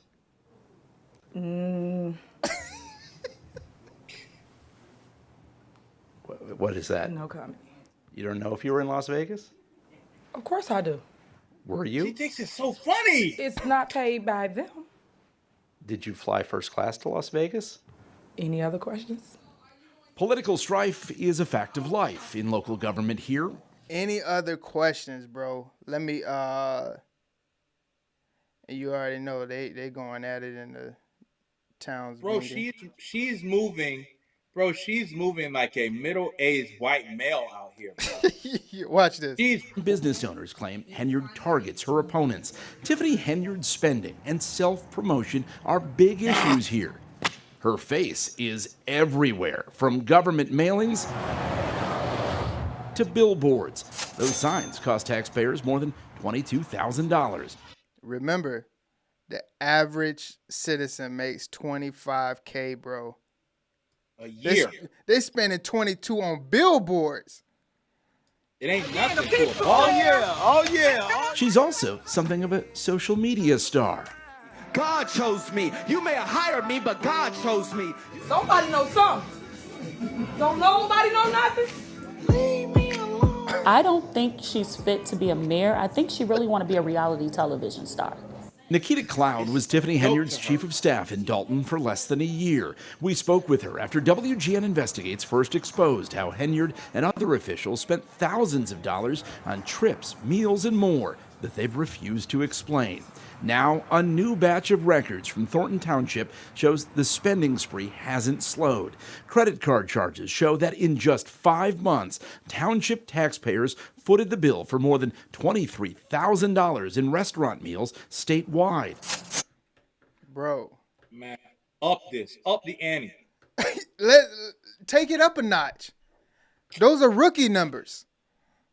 You know she's playing a dangerous game, bro, because what we always used to say when we was young, we used to see them boys out in the street. Used to be like, man, them big Chevys, man. Man, them boys, them boys fun. Look at them fat knots, man. Look at them rims. Man, them boys always coming through, man. They blessing the community. Right. You ball for 5 years. Yeah. For each year you ball, that's 10 years in prison. Yeah. You know what I'm saying? Right. So them boys do that balling, all that balling and stuff like that, end up sitting on the 50 piece. Yeah. Right. She playing a dangerous game, so she, while she living it up now, man, live it up to the max. You know what I'm saying? And that's what she's been doing. When they bam you, they gonna bust your head all the way open. And that's exactly what's going on right now, because now she's on the FBI investigation. You're going to now they're gonna put you in prison. You're going fed. You're going federal, like Moneybag. Yo, federal. Like,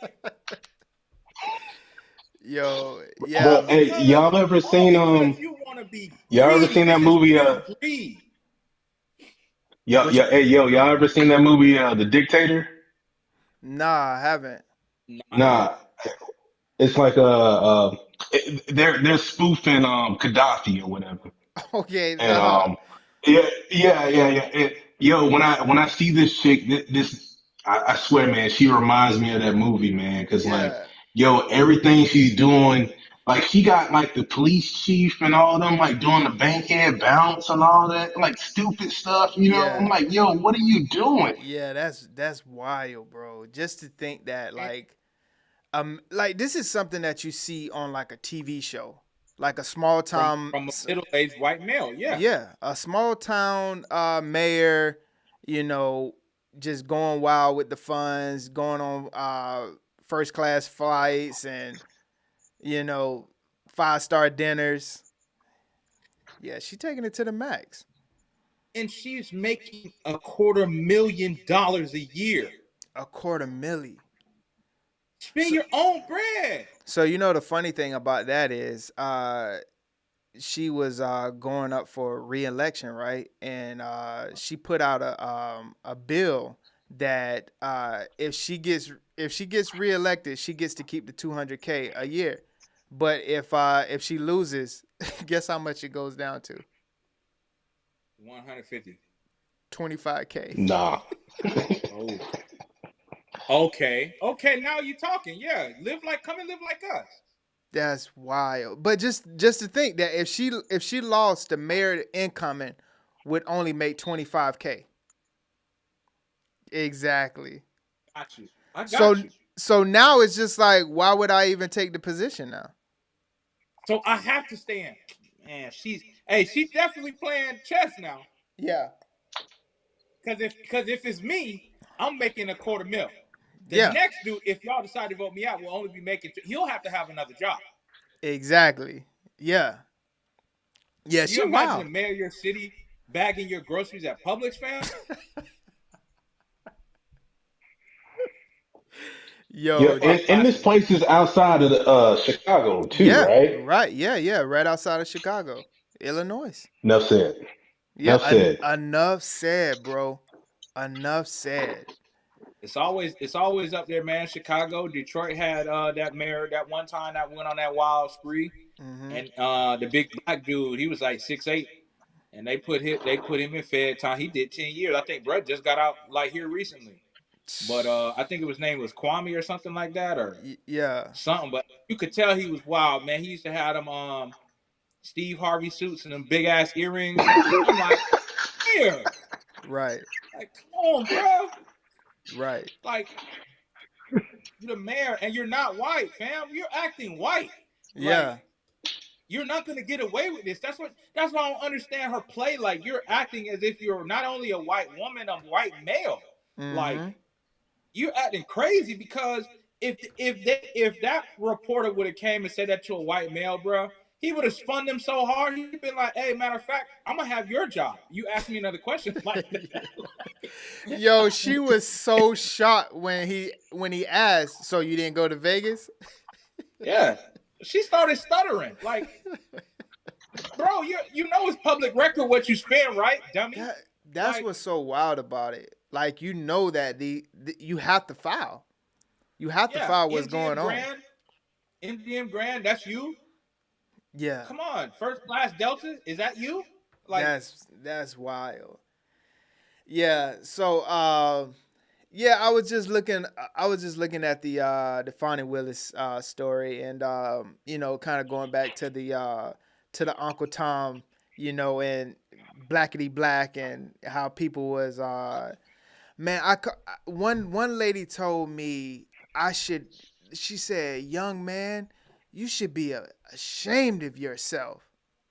And I was just like, bro, the black code is real. When you call out BS, people gonna take that to heart, dog. And no matter if they're wrong or not. I think what I do is I keep everything sports, right? Right. And what I'll do is I'll do this, right? I think the black code is only so like, because white people don't do that to white people, right? So do you think that really is what it is, or we just don't see it? Because we're so focused on we're so focused on our culture. Well, that's where bro, white people do it. White people do it to each other, man. They do it to each other. I think the thing is that we just been so like prolonged exposure to like just poverty and segregation, and like the remnants of those things still follow us today. Like, I tell you, man, like these folks, like I'll be real with you. Like, people be thinking like I'm in an interracial relationship, right?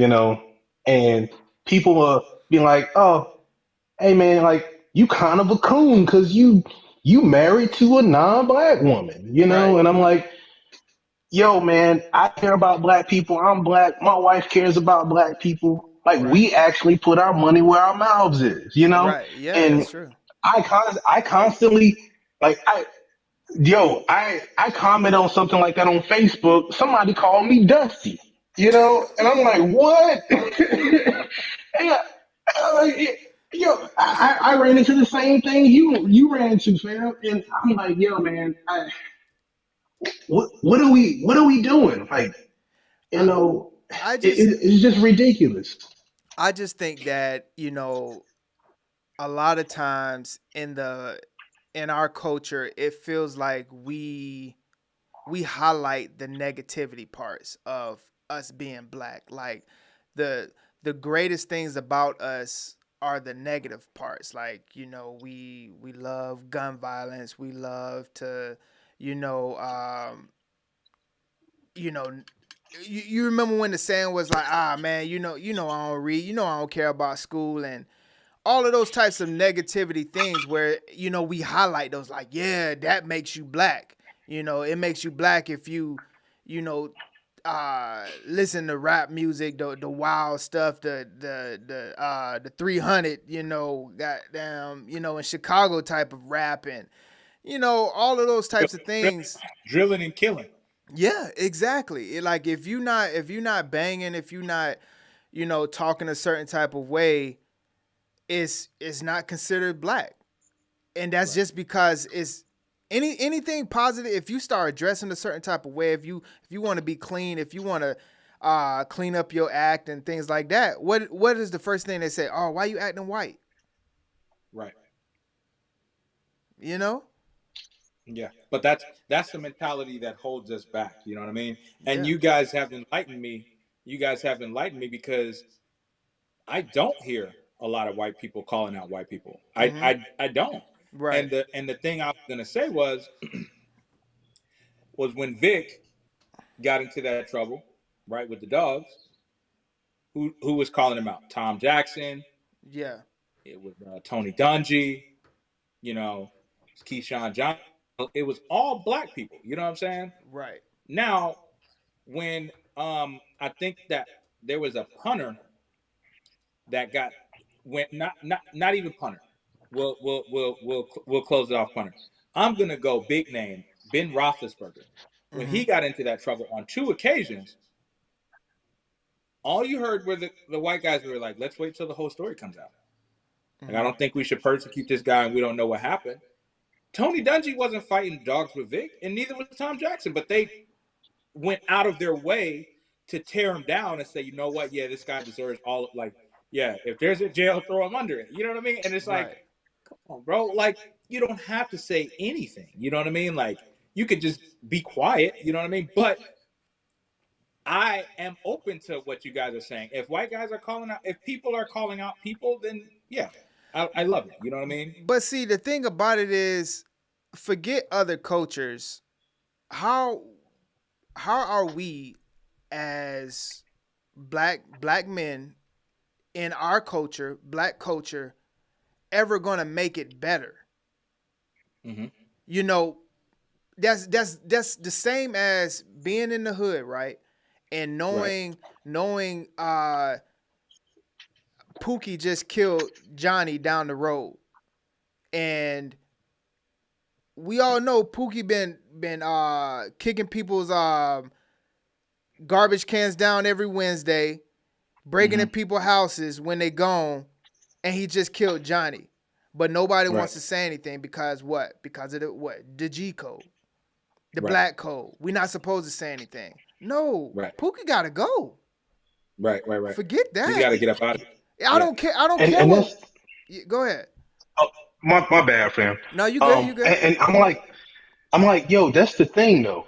Most black people are not criminals. So why is it that we are held to this honor by thieves or honor code that most of us don't really align with? Yeah. You know what I mean? Like all 3 of us, we are not felons. We are not thieves. Don't sell dope. Right. We have decent careers. We do what we have to do. We are taxpayers. And we get labeled for the degeneracy that happens in our community. Exactly. And I think part of the reason is that people acting out, there's no consequences for them to be right. Not in the hood. There's no consequence in your neighborhood. The only consequence that you're gonna get is when you step out and the police hem you up. But it shouldn't even get to that point. It should be us in our communities saying like, hey, nah, when you turn 9, 13, and 14, and you get these young little punks running around acting a donkey, somebody should be, the old head should be hemming them up. But what do? We turn the blind eye. It's just like, oh, they doing their thing. They being black. That's not black. Right, That's right. such a small percentage of our culture. But it's because we let that stuff slide, and obviously it's the music that we champion. And I mean, we love the gangster rap and the wild stuff that we listen to, but we actually take it to heart a lot of times. That like, okay, yeah, Jeezy said, sell a brick. Gotti said, you ain't a boss if you ain't, So what do the kids supposed to do? Of course they supposed to. Yeah, there's a very strong influence in our cultural music. Like me and you, and we have in-depth conversations about this all the time. I can't, just from my psyche, listen to that hardcore rap and stuff like that, because I'm a different person. You get what I'm saying? Like, right. Like if you cut me off and I'm bumping Sade, all right, man. I'm gonna throw the piece up at you. All right, have a good day. Right. Yeah, have a good day. Thank you. That you're wrong, but thank you. You know what I'm saying? Now, if I'm listening to some Chief Keef or some Bootsy from 06, man, I'm out of my car. Yeah, you ready to pull the pistol out. I'm outside of my car. And there's no business you should be outside of your car unless you're at your destination. Right.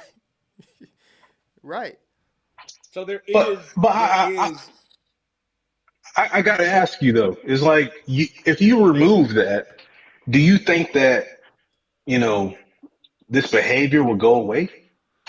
I think it will start. I think it would benefit more than it be a negative for sure. I think it would help for sure. And I'm not saying that there's no place for rough, ratchet music and stuff like that. But I just think that we're not doing culturally, we're not doing ourselves any favors with these new youngsters that are coming out and saying, yeah, I killed Johnny on 63rd Street with my cousin's great pistol. All the police do is play the tape back. Exactly. And then it goes back to Shorty, you just played for me. Weren't you in Vegas? Right. We're playing your own mixtape. We're playing your own mixtape. It's a confession. It's 7 songs of confessions. And I'm not talking about Usher. You're confessing to this. Yes. Right. And we got you because now we matched up your phone off the thing, you dummy. We matched up your phone. We matched up the time of the shootings. Now we got you. Thanks for all police. All they have to do now is play your mixtape, you know, or your video that's got the murder weapon in the background. Yeah. So yeah, I think it'll be a downtick. Certainly, it ain't gonna like NWA, right? NWA was rapping what, 87, 88? I think the highest rate of murder in Cali was 91. So they were rapping through all that. Has it chilled out? Yeah, it has. Will it go away? No, it'll never go away. You know what I mean? But it has chilled out because the first time we seen Chicago was Cali in the 80s, was LA in the 80s. You know what I'm saying? Yeah. So, and then New York took it over. Right? And then from New York, it went to New Orleans. New Orleans took it over. It's just Chicago's turn right now, you know? Mm-hmm. Yeah, but when we were in school, Chicago was New Orleans. You know what I'm saying? They were the murder capital, you know? Mm-hmm.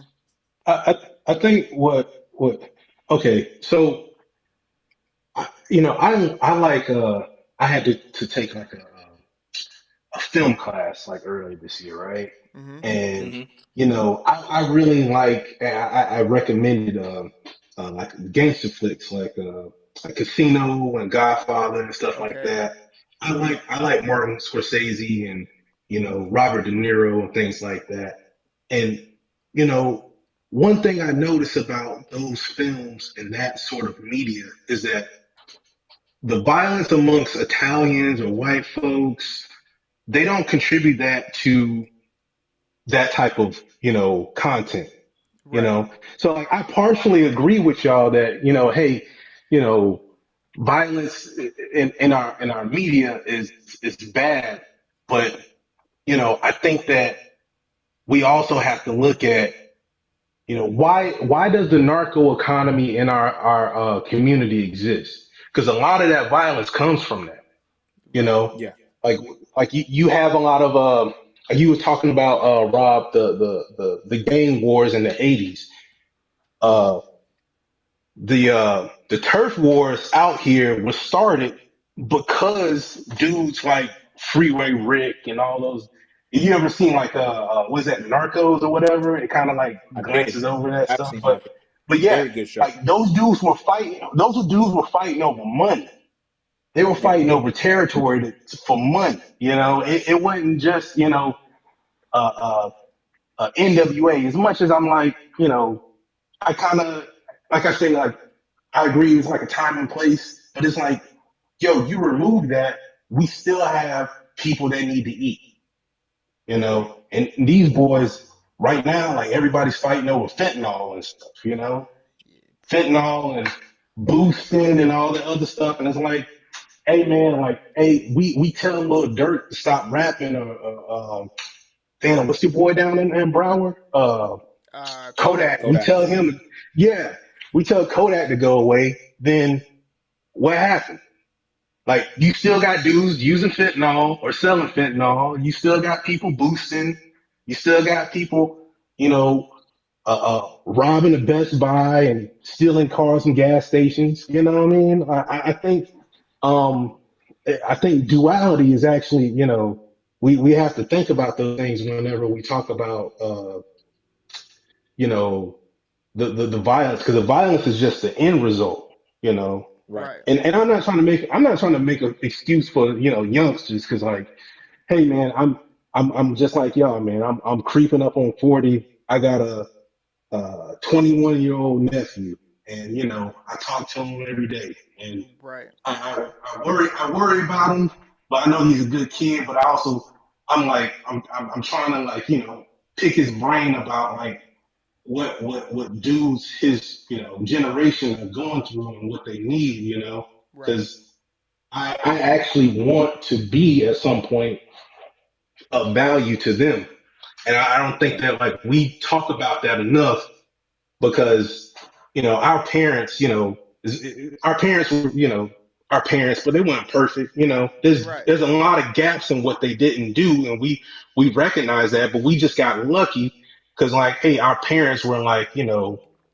pieces of crap, and kind of like steered us in somewhat right direction. The people that we see now, they ain't got none of that, So it's like, well, what are we doing to replace that sort of imagery or that sort of economy? Because if we just tell them like, stop doing it, stop listening to it, we just have a void that like people are just gonna like replace it with something else.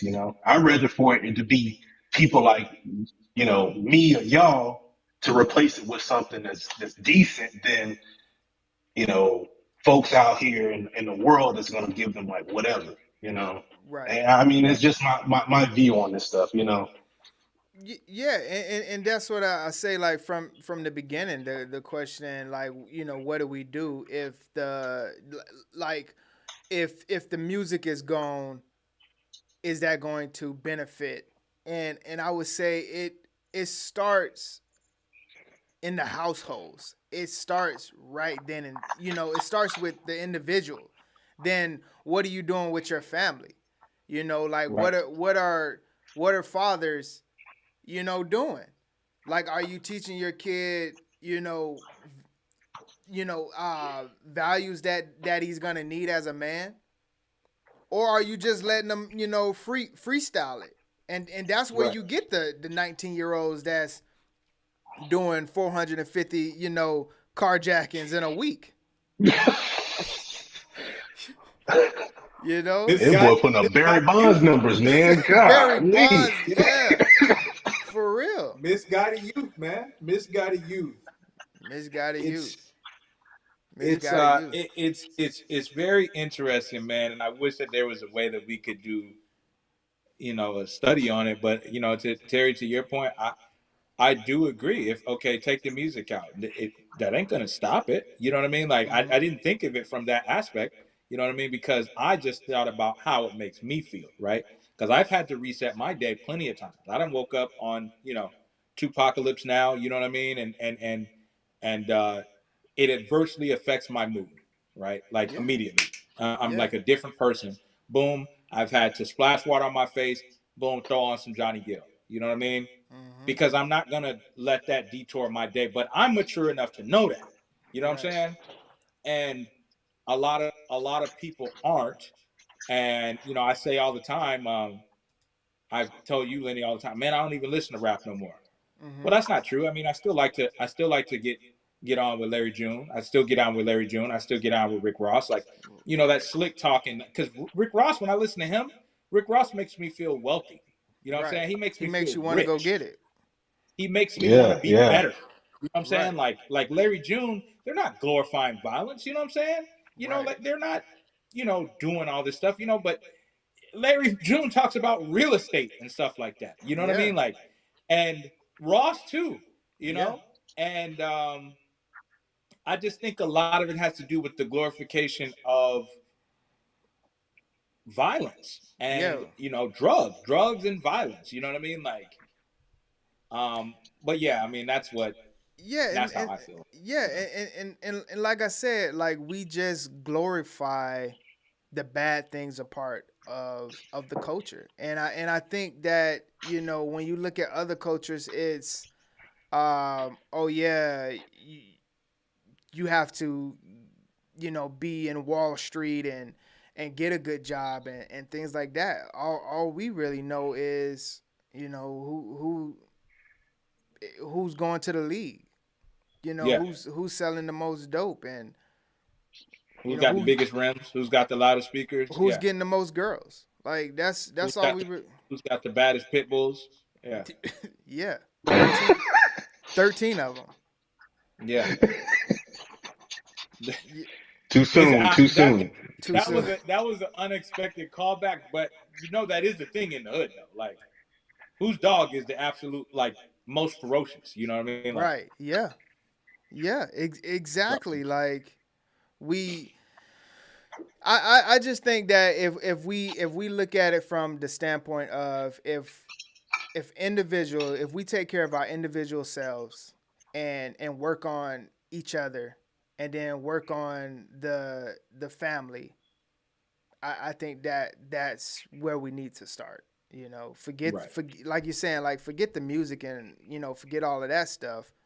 Like if you're not working on yourself and your family, then all that other stuff don't even really matter. Right. Yeah, I feel you because like for every Chief Keef, there's a Black Thought. Yeah, exactly. You know what I mean? Yeah. So it's like, why is it that type of behavior is promoted? You know what I mean? And I kind of feel you. I personally believe that, like, it definitely calls back to sweeping around your own front porch, like getting that taken care of, Right. I believe in that as well. Yeah. I 100%. It starts at home, man. It really does, and you cannot, blame anything else but your house, because I mean, at the end of the day, we are the men of the house. So, I mean, it's like the head coach. Like we don't want to hear nothing about special teams. Like the head coach is getting up out of here. Like. I wish they would at the podium. I wish a head coach would say, "Man, my special teams coach." Yeah, exactly. Hey, you don't want to hear from the long snapper? Right, exactly. Exactly. Coach, that's it. We're gonna fire you tonight. He gonna walk off. He gonna walk off like Mike Tomlin did when they asked him about his contract. Right, man. Right. So, the video for Fanny we can save. So I wanted to add a little bit of like culture, as far as like relationships and things like that. Do y'all want to go? So it's 3 options we can go. We can go men versus women talk. It's just one little scene that I want to get y'all insight on. Or no, you have that one. You have a black woman's worth. We could probably save if whenever we do get some females in here. Or do you want to go the balloon show? First one. Yeah, I say the lead one would probably be the easiest one. Not the easiest one, but a good lead into what's going on. Let's see here. All right, yeah, because I had a brain fart. I was thinking about another balloon show. I was like, man, can you show that on YouTube? Like, what are you doing? Crazy. Whoa. That guy's wild. That Yeah. brother. Hey, man, I'm just my bad. No, don't apologize, brother. No, I got your back, bro. All right, let's see here. Pulling up.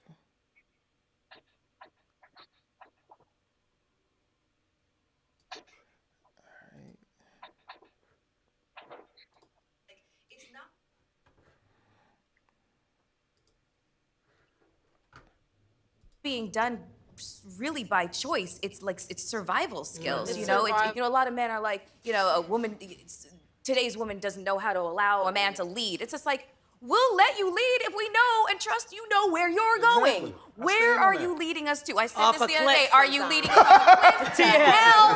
The promised land? Where are we going? Because a lot of times when men say this kind of thing, like, I want to control my household, I want to be the man of the house, it's just like, do you even know what that actually means and what will be required of you to hold that title? There is responsibility that comes with that title of I am the man of the house, I am the provider, I am this, I am that. And provision is not just financial, because women are at a different stage in our, in society now where we can make the same kind of money, sometimes more than men. So sometimes it's not about financial provision. It is about spiritual. It is about emotional. It is mental. It's all of these things. Like we were going to have a discussion about intimacy. Yeah. And that's what intimacy is.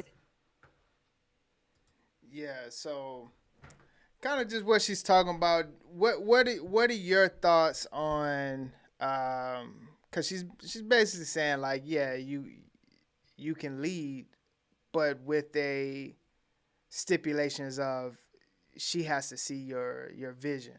What's your thoughts? She seems hard to deal with. She seems insufferable, in my opinion. I mean, it just you can't, and I bring everything back to football. You cannot say you want to win the game only on your terms. You know what I'm saying?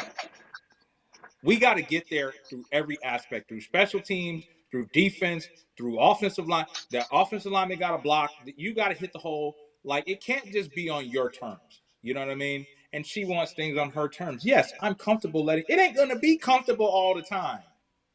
I'm comfortable letting you lead if I can see where we're – you ain't going to be able to see where I'm going all the time. Yeah, like, back me up. That's what's going to give me the push to make me be like, okay, my girl got me no matter what. You know what I'm saying? Like, right. And she just kind of, she seems insufferable to me. And the way that she is, because she said a lot of, she misspoke. Finance has nothing to do with it. Okay, take it out then. Will it still matter then? You know what I'm saying? What are you talking? Finance always matters. That's part of the pie. You know what I'm saying? Because now it may not be the biggest part of the pie, but take the finance out then. Are you still going to lead? Are you still gonna let that man lead if he's not? You know, like, so it's the conditional. I don't want to hear any of it. You know what I'm saying? You're just not my type or what I need. You know what I'm saying? Like, because it sounds like she's saying, like, yes, I will be able to submit conditionally. You're not. That's not submission. Submission is me choking you out and tapping out. That's submission. You know what I'm saying? It ain't nothing you can do about it. You know what I'm saying? That's a submission. When I do that to you, what do they say? Oh, he won by submission. You know what I'm saying? It was nothing that other person could do about it. Right. Mm-hmm. She talking about something. I'll let you choke me out if you place me down easy. Then forget it then. Like, forget it. Keep that over there because she is going to be single for a very, very long time. And she is single. When you know. Right. Yeah. What's your thoughts, T? Yo, so I'll start by saying this. That is not the opinion for a lot of women, right? Correct. That doesn't represent all women, but that is a significant chunk. It ain't 50%, but you know, it's enough for people to take notice, right? And I think it's problematic because a lot of these women that talk like that, a lot of times, well, for one, they confuse luxury with necessity, right? Right. So that's like Rob, you brought up a good point when like she was talking about like oh well, like the finance part, and I'm like, no, they care about the finance part, right? Yeah. You know, and a lot of times, you know, women that talk like this, they think that, you know, hey, because a man ain't providing, you know, silk pillows on this, you know, king size mattress in this apartment, then, you know, he ain't worth ish, you know? And I think that's like extremely problematic. And I'm like, hey, this man is like, if he's giving his resources collectively to a movement, which is y'all to like the union, then hey, why buck that? You know, like why disrupt that? And and another thing that I thought about, you know, through my past, you know, dating, because like I'm like a late bloomer when it came to like dating and stuff like that, you know. And the thing is that women that talk like this, they avoid men that have themselves together, right? Because you can't disrupt that man's agenda, okay? So they're going to go for, you know, we were talking about the young bucks that are out here just reckless, ain't got themselves together. That's desirable to women like that because these young bucks or those types of people don't have order. Okay, so like she said that, she can say that all day and night, but hey, and y'all said that that she's not even in a relationship. 'Cause I think that's Melissa Ford, right? Yeah. You know, I'm like, yo, she's bucking. Yeah, she's avoiding that. She's avoiding men that have themselves together because hey, you can't abort that man's agenda that easily. You know what I'm saying? So hey, like, you know, all this like relationship talk, and I know that I don't know if y'all like follow like Kevin Samuels and all that stuff that was happening the past 2 years or whatever. Right. And it's like, yo, man, like out of all those conversations, I'm thinking about like, yo, what are y'all thoughts on like what's best for a family? You know, having a family don't mean that you have to have like a bunch of women everywhere because you're diluting your finances and stuff. Yeah. And having a family don't mean that you got 1,000 Gucci purses. Like what's best for your family? If that man is bringing in $1. He's bringing in $1. How y'all gonna break that bad boy down to take care of what y'all need to take care of? If your chick is doing whatever she need to do to provide for, this family, hey, how y'all gonna break it down? You need defined roles. You need some sort of structure. If you don't have that, you don't have a family. It's just that simple. Like all these like goofy conversations when it comes to uh, uh, you know, your requirements and expectations is just, mind numbing. You know what I mean? It's mind numbing because I'm like, like most of us don't go through those types of things. Right. Well, I refuse to let it get to a point of discussion like that because I didn't know that was Melissa Ford off the rip. That's a good eye. So she's older than us, right? And she's still saying you brought up Teriyaki, you brought up Kevin Samuels. That isn't on clearance. That's on I need to give it away. Yeah. Based off of age and marketability. Right. And we're talking about a woman with a lengthy history of of people. You know what I mean? Like Exactly. She's not in the game, right? She's not in the game because she won't submit and she's 40. Right. Ma'am, I hate to tell you, but it was good for you in the early 2000s. Yeah. That was when you were at your peak marketability. Now,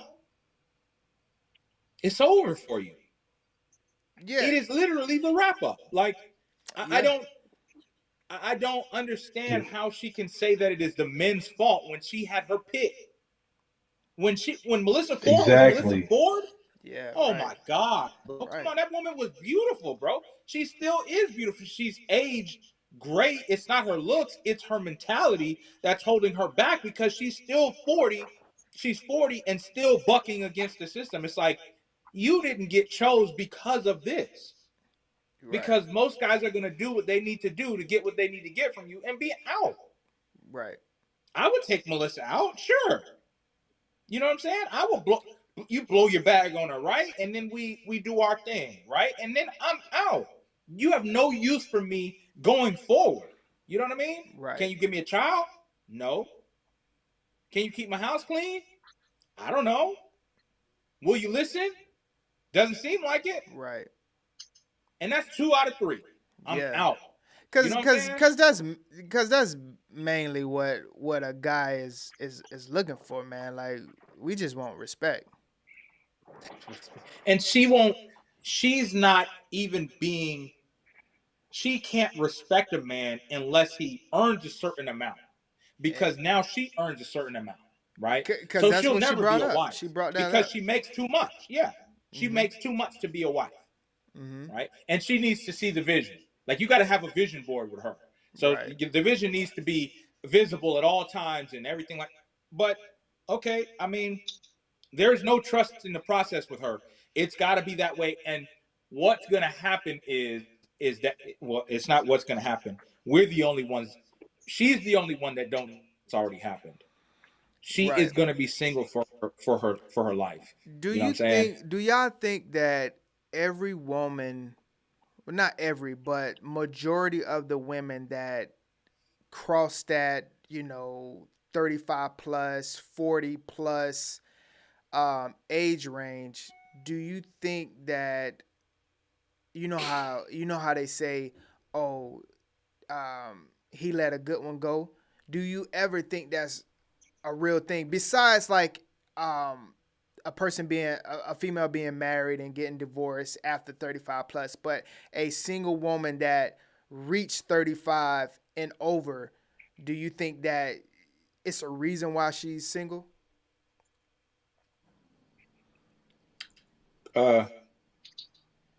So what you're asking if pretty much did she let the good one get away?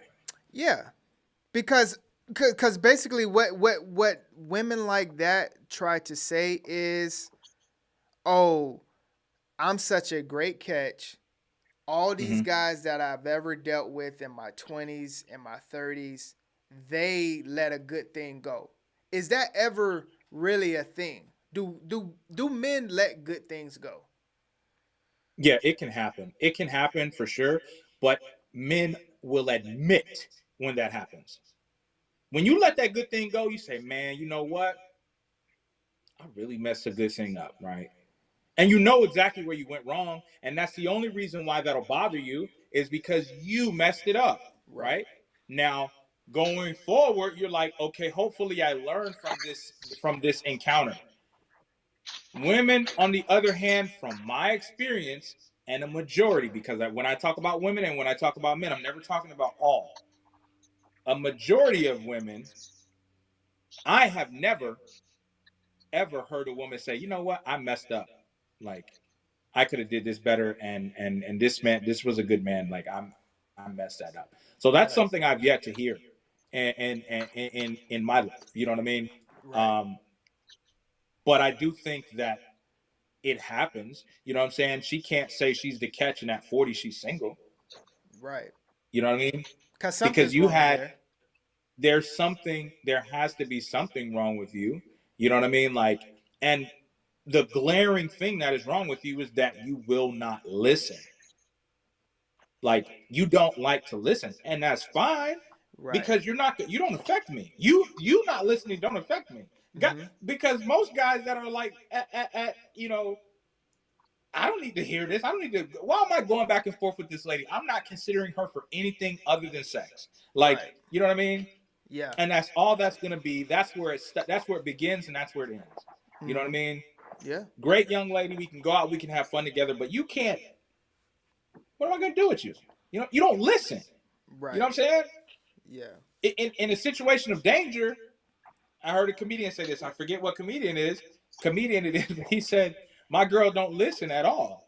He said, "Shots rang out, and I tell her to duck. I'm on the. Why you always telling me what to do?" He said, "You better get down here on this ground and duck." She said, "Why you always telling me what to do?" Then she heard the shots. She was like, she ducked, and he looked at her. Now you see, you should have got you would have, you know. Right. Now that's not seeing the vision. That's just being submissive. You know. Correct. So yeah. Yeah, man. Yeah, nah, man. Melissa Ford's a wild girl, man. That's wild. Yeah, She's yeah, too that old to be was doing that, bro. I want to do later on when we build our community up.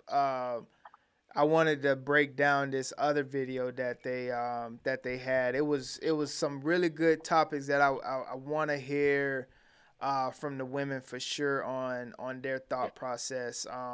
But yeah, we gonna get the community where it needs to be.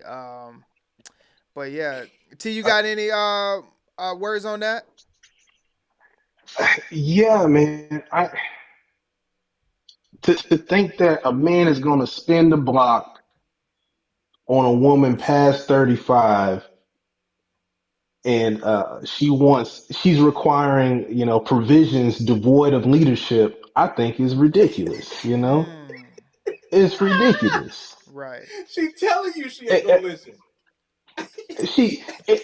And get this, it don't matter how much money you make, because she's gonna have that ejection button ready whenever there's something that she don't like, She and I'm telling you like, she not gonna listen. it's a lost cause. It's a lost cause. So I know that, like, when it comes down to like stuff like that, hey, these women are not really interested in dating. They're trying to develop a brand to monetize these types of things to influence younger women into thinking that's the life. Right. And that's not the reality of things. You know what I'm saying? Yeah. Like, hey, you should be telling these women that, hey, you should be able to be a better negotiator when it comes to finding a relationship or finding a decent man. Right. Instead of that, like, you out here talking about, man, he got to be all of this in order to ride this ride. And I'm like, well, what are we getting in return? Right. Because we need more than just a ride. Yeah, we getting worn out for pastrami sandwich. Like, what are we doing here? Yeah, you know what I'm saying? Like, for, so I'm like, hey, and it's like I'm not even trying to like make it on like that type of tip, but it's like, hey, if I'm constantly having to encounter friction whenever I'm trying to do what's best for us, then there's no purpose of me being around you. Right. You know, like And you're gonna have to you need explain. You're gonna have to explain to her every evening what the plan is, fam. exactly. And get this, it don't matter how many times you explain, she don't care about your plan. As Nah, it long as was she never about getting the what plan. she needs out of it, that's all that matters. You know, It was never that's about the all that plan. matters. It's never about the plan. And I'm like, yo, if you don't you don't respect snakes out in public, like why would you want to have one sleeping beside you every night? You know, like that. For real, Yeah, man. like For real, come on, dog. man. Right. And then No, God forbid. you gotta get out of here. Go ahead. I'm sorry. Yeah. No, you got it, bro.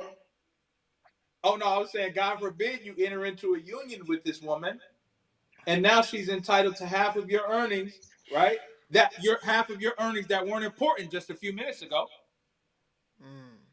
Exactly. Like I'm hearing stuff like they out here talking about, you know, dudes making, 70, 80 grand is they're broke. And I'm like, what? Yeah, that's insane. What? Depending on his occupation, he's a plumber, he's broke. I'm like, what? Name me a broke plumber y'all have ever met in your lives. I don't know Melissa a Ford one is broke plumber. 47. She's I'm 40. sorry to interject. I just looked it up. Melissa Ford is She's a 47, man.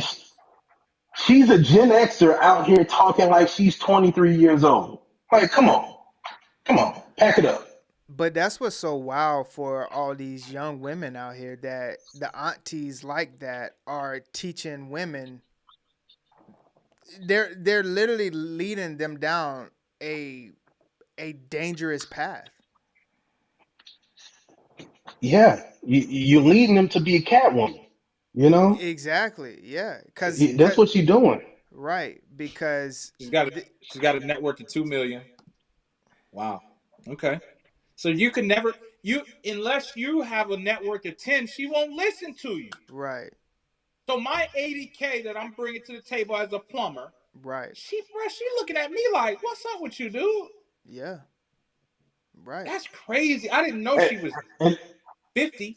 And not thinking that like, hey, y'all combine incomes, or hey, if he has a plan, because I'm gonna be, I don't know, I'm gonna be in sexist, but I'm like, hey, a lot of these women that talk like that don't really have no plan. They just float into life too, Yeah. But if he has a plan to put you in a better space, or to put your lineage in a better space, and that plan makes sense, why are you not on board with that?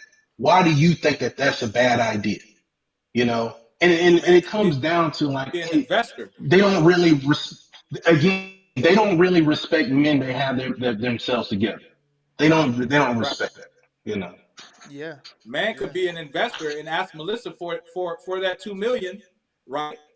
And we get a nice return on that, and she look at him like she crazy. Not my money. Right. Yeah. Yeah, that's crazy to be talking like that at 47 though. Right, but it goes back to why she's single. Right. If a guy, the thing about it is, men, we have to hold ourselves accountable, because if we don't, the world is. Yeah. We can't be 47 talking like that, Right. and think that we're not gonna get checked. Like if that was a 47-year-old man having bad views for his younger, generations, somebody would have checked him on that. Yeah. And it would have been one of the women on the panel. Right. But see, that's the in our community, that's the default setting anyway. That's the default setting. Right. Hey, let you say something that like, hey, Big Mama can't, exactly capitalize off of. Hey, like, man, get that out of here. It don't matter. Dude could be 23 or 53. It don't matter. Get it out of here. But You can be 70 years old, 70-year-old woman talking about I'm trying to find a man that's right for me and talking like Melissa Ford and people being like, oh, like, you know, and I'm like, yo, man, Yeah. life expectancy in the US is like 75. Like, what are you doing? Right. You know what You they'll know? tell that 70-year-old woman? They'll tell her, keep waiting, girl. He's out there. You're gonna see the man you've been waiting for, all right, and his name is Jesus Christ. You're Right. going to see him. Right. I promise you, you're going to Yeah. see him. What? Yeah. And you Nah, Melissa Ford is he had the 47, y'all. gravesite right now waiting on him. right. And you know, kind of like just going back to like culturally is like when you think about black culture, right? And compared to other cultures, our It's sad, man. our head of the household that we always think about, right, is Big Mama. It's always grandma. It's never a great uncle, a pops, a granddad. Yeah. It's always like all of our videos, all the Goofy Tyler Perry movies and stuff like that. It always evolves around Big Mama or a black woman or woman period. When where is the man at? And Right. and that's the issue because any other culture you see it's all look at Godfather. Godfather. A Not man leading the house. not Yeah. not Big Mama, it's Godfather.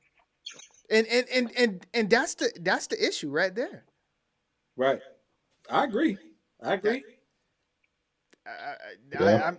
feel you. Yeah, that's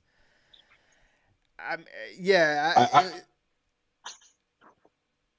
I tell you, fam, like I thank God every day that I had like someone like my grandfather in my life, right? Yeah. If it wasn't for my grandfather, yo, I would be most likely one of those dudes that you talking about on the news out on the streets, right? Because growing up, like my house was hectic, like it was all kinds of stuff, but I'm glad that like somebody was like that in my life, but you know, I've had even people who've had that experience of the benefits of having somebody like my grandfather try to create that atmosphere.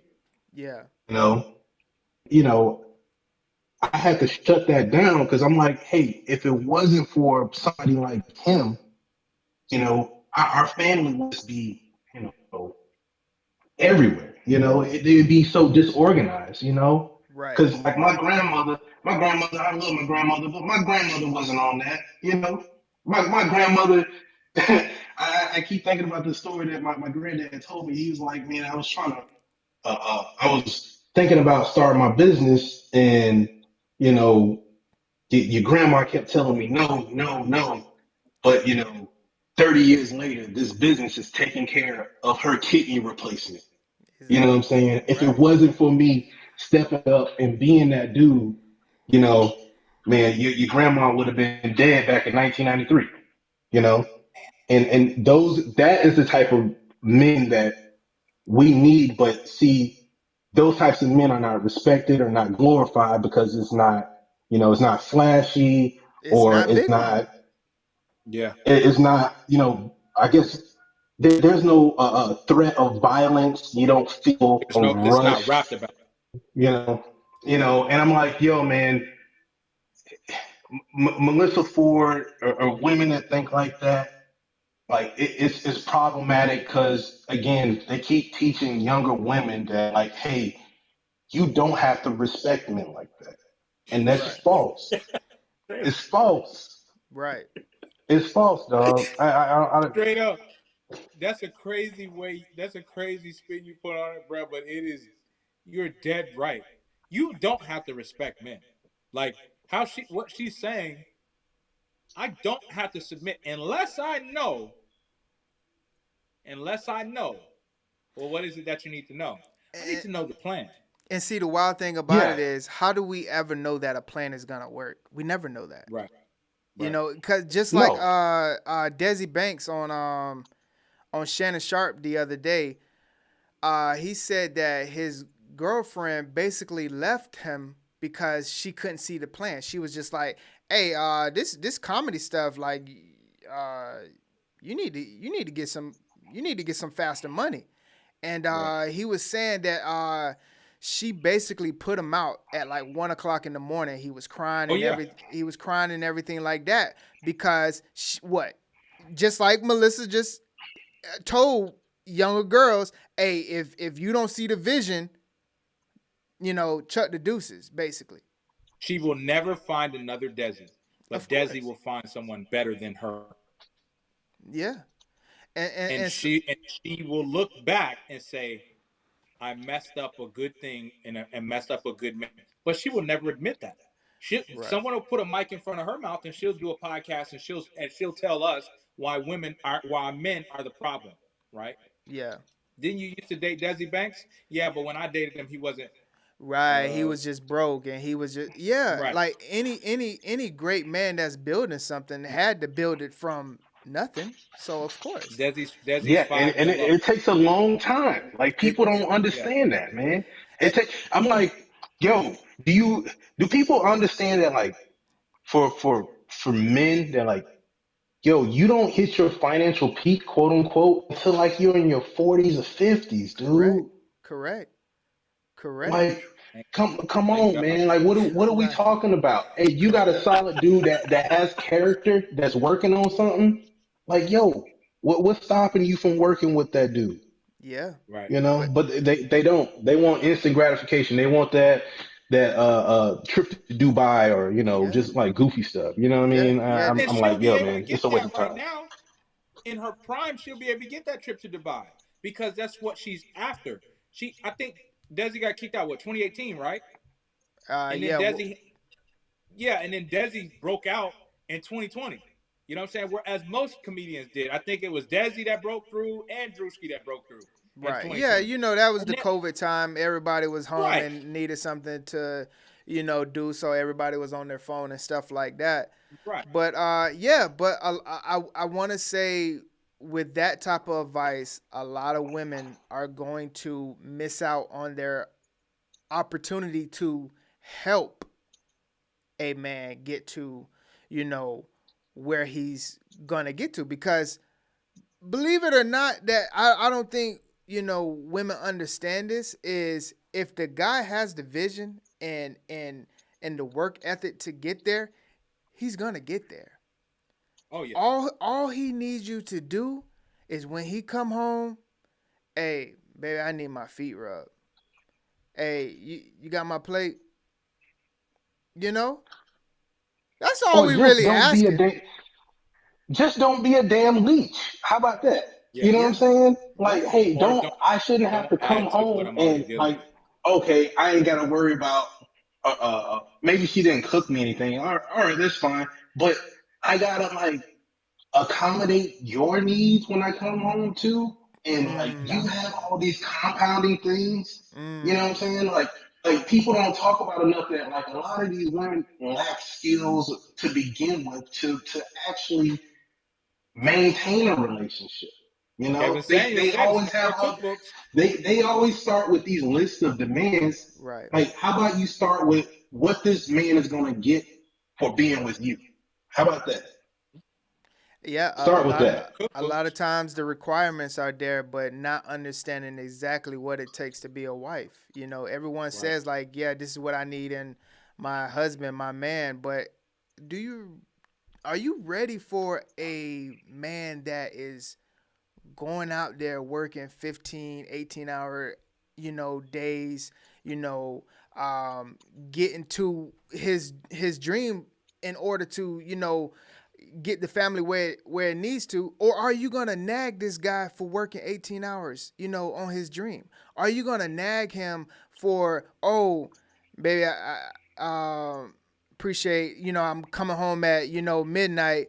I appreciate if, the tub is ready for me. I need me a bubble bath tonight. Oh, why you coming home at midnight? Girl, I was. You know what? Forget it. Forget about it. Man. Yeah, I'm good. But see, but I'm about to go and get. But that's what I think. That's what I think women I don't was gonna say, man. Yeah.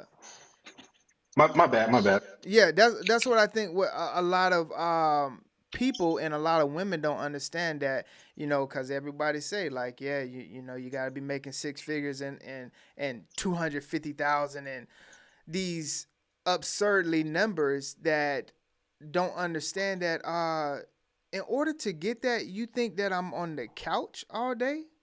No, I'm working. I'm building. I'm working 10, 12, 15-hour days. It may not be all, at the office or at, the garbage truck, doing something like that. I could be building something in my office to where I need peace and quiet. A broke man gonna spend the time because he ain't got the money. The rich man gonna spend he ain't got the time. Yeah. Like, are you gonna like when women say that, it's just like, are you gonna give that man his peace in order to work a 15-hour day? Or are you gonna hit him up? Hey, what you doing? What you coming home? Yeah, where are you? Yeah, You know what? Run that bathwater because you're going in it face first tonight. Yeah, the toaster gonna join you. Yeah. Yeah. Run that bathwater. Matter of fact, you know what? Run that bathwater. Yeah. But yeah, man, a lot of those women like that talk like that, man, they just walk in liability. So I don't. Again, why are impressionable She's 47 women talking like? Yeah, it's like why are you even talking about this? Like, man, you had your shot, you blew it, keep it moving. Yeah. But see, the thing about it is, the thing about it is, if we don't Google that, we would literally think that she was mid-30s.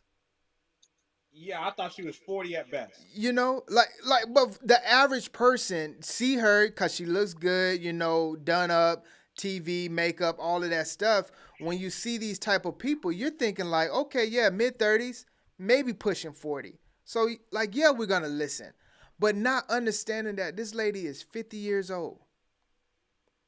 Talking crazy. These are crazy, so bro. Crazy. When you deep it, bro, like what you guys are saying, this is someone's OG. Yes. But like, that's the problem. Infecting them with this. Why do you think she can be somebody's grandma right now? Yes. Why do you think that women are out here that's 20 years old thinking that they supposed to have a guy that's making $150K that's going to provide and do all of these things for her, because they're over here listening to a 47-year-old bum that's not telling them the truth. Hey, listen, if you go this route, be prepared to have 4 cats and 2 dogs in 27 years. Exactly. And be on podcasts talking about every guy that fumbled you. Right. Ain't nobody fumble you, girl. Yeah. You 20 out here, 20 years old, thinking that your counterpart, another 20-year-old, is making $150,000. Get out of here, dude. When I was 20 years old, I was making $5.15 an hour. Okay. Exactly. Like, you are not established. Exactly. And that's baby, they fumbled her. She was a hot potato. I couldn't wait to get it out of my hands. Yep. And that's where people that's where I feel like the women are hurting the younger women. And that's where you get these infecting, bro. It's an infection. When you see these street interviews and you see that these women, 2:00 in the morning talking about they the prize and they need a man that's, girl, you outside at 2:00 in the morning dressed like that. Ain't no man trying to take. Stop. I got a prize for y'all, right? Yeah. Surprise. Yeah. I got a prize for y'all. Right? Yeah, come meet it. We don't even gotta go far. Yeah. Well, I mean, again, a lot of this that talking is really, it ain't for dudes who have themselves together, have their heads on right. It's for dudes that's in the orbit, that's in the friend zone. You know what I'm saying? Hey, you got to buy me out in order for me to respect you, and I'm like, again, we should not be listening to people like this Melissa Ford should not be the subject matter expert for dating or relationships. I want to listen to a woman that's been married to her man for 40, 50 years. Why do I need to Exactly. listen to this almost senior citizen right here? Like, come Yeah. on, man. Yeah. Right. Thank you. And people will argue that Kevin Samuels was saying crazy. Kevin Samuels, nothing he said was crazy. His delivery was wild, but it was the harsh truth because he saw that this shit had got out of control. This is out of control. I'm gonna have to go to you guys and really call you out on everything. You know what I mean? Right. And it's just R.I.P. to the Godfather, man. R.I.P. to the Godfather for sure, man. I miss K Sam, bro. I really do. Yeah. Yeah. KS, man. When he came out, it was needed because, man, It had gotten out of control. A lot of women live in fantasy land for sure, man. It's social media that has everyone comparing themselves to other people when your own race, you got to run your own race, man. Like, and the thing about it is you don't even know other people's race for real. Like, I can sit here and show you highlights of my day, week, month, whatever, year all day long. That's just like somebody's highlight tape. Not seeing that they can't play defense, they can't rebound. Like, for real, dog. For real. For real. All you see is them shooting a couple threes, and that could be all in one game. Throwing this up, throwing the three up. Right. He didn't do that for the whole season. They only care about the highlight reel. Because even like with my relationship, it's like, hey man, me and my wife, like, we're good, but hey man, we've been going back and forth for like a couple of days about beef stew. You know what I'm saying? Like, but I'm not gonna leave my wife for beef stew. Like, that's dumb, you know? Right? Yeah. Like, I'm also not gonna put that on the highlight tape either. What's that, Rob? I'm also not gonna put that on the highlight tape either. Yeah, right. No. Of course not. Of course not, man. Come on. Exactly. They realize we out here arguing about damn beef stew, man. They probably be like, man, hey, we got to get him out here. And that's why you don't. That's why you don't. Because we come from the old school. You know what I'm saying? Of not running to social media with everything. You know what I mean? And I think it's better that way, man. Like, yeah, because I feel like relationship advice or any type of advice, it needs to be credible type of advice. Like, if I'm gonna come to you, I need actual advice. You know, right. Like, I don't need you sending me down a dark path that's gonna take me 3 years to get up out of, and you know, cause that'd be the thing. Like, yeah, man. We over here arguing about beef stew. Girl, you should leave him. He should never talk to you about no beef stew like that. He toxic. Bro, just like that. Over beef stew. He abusive. I'm gonna call the police on him because you shouldn't have to deal with that type of abuse. You know? Yeah. No. Yeah, talking to her single friends. Yeah, exactly. And I was just I was looking at a video to review, and you know, we'll review it maybe next Thursday or something like that. The chick has said the reason, like, it was the balloon show. Like, she popped her balloon because she thought that he was sassy, that he was gonna talk back. Yeah, I saw that. Like, first off, like, a man never talks back. like I don't know what world you living in. Yeah, newsflash, baby. Yeah, but there are women out there that have that type of mindset. Like, oh, he talking back. You're out. You know, that's sick, man. That's sick. And this is to even go a little bit deeper, and we don't even have to go there. And then they wonder why people talk about passport bros. Like, it's a reason why. Yeah. Like, it's not a black thing. It's not a, what, because a lot of black women like to say like, oh yeah, black women are the least desirable, and it's the American mindset. That's not true. It's the American mindset. Like, now granted, a lot of times because of their aunties that they're looking at, the Melissa Fords, have those types of mindsets where a man is the one that's talking back. Yeah, you attribute to that. That angry, So don't get mad when a man is searching for a soft woman. Oh, that's when they get the most mad, bro. Like, that's what makes them the most mad, right? But if you were given the chance with said person, right? Mm-hmm. Same dude that got his balloon pop could go to said country, whatever said country, and find him a wife that's gonna listen to him, because that's what's been instilled through her culturally, right? And then he's gonna come back, right? Boom. And then the black women are gonna look at him like, oh yeah, this why you this and this why you that, and you should have never even. And it's like, fam, you popped my balloon, remember? Right. You literally popped my balloon, so you didn't even want this. You thought I was lame. Yeah, you thought I was lame. You thought I was this and that. You know what I'm saying? And I'm not 6'7", and I don't make $250,000. You know what I'm saying? Like, you thought, like, what are you talking about? Yeah.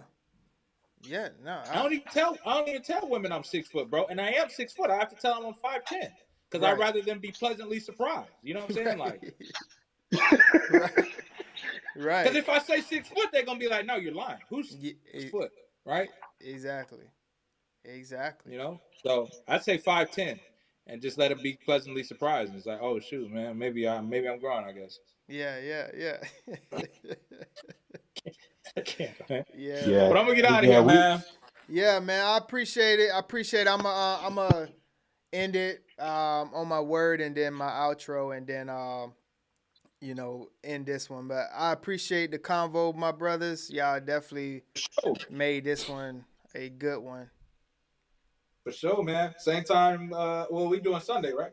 Yeah, we're doing yours tomorrow, then we're doing Sunday, and then we'll be back at it Thursday. Appreciate you, T, for stopping through, man. I appreciate the convo, man. I appreciate you stopping through. Yeah, man.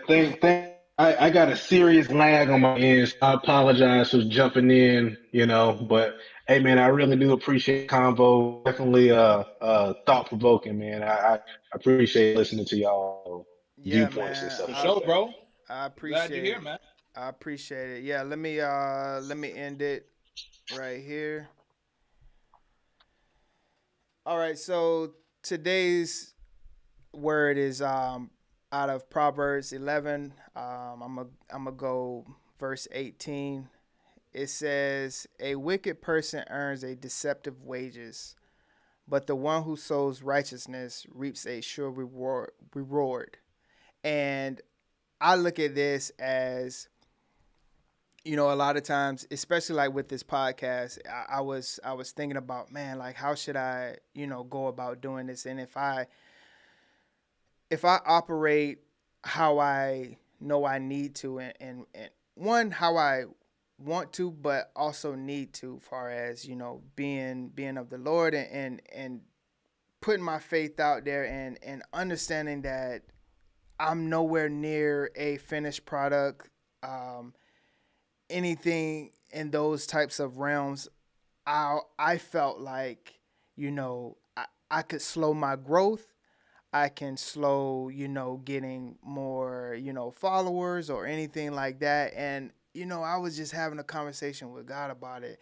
And, I came out of it saying, like, one, I'm not even a talker or a people person or anything like that. I felt like this podcast kind of like came on me.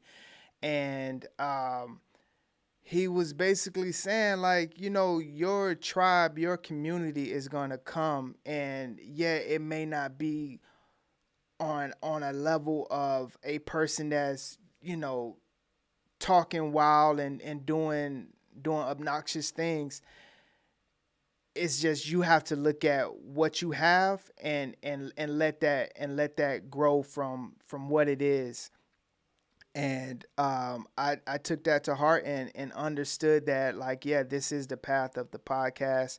Of we can have conversations about the news, the sports, and culture, but at the end of the day, we need to bring it in with the Lord Jesus Christ. And I hope that everyone takes a little bit out of that through their day and through their week. And I pray for everyone of you that came in and visit and had a conversation and viewed the video. And I appreciate everyone that's stopping through. I want to say until next time, have a good one. Peace.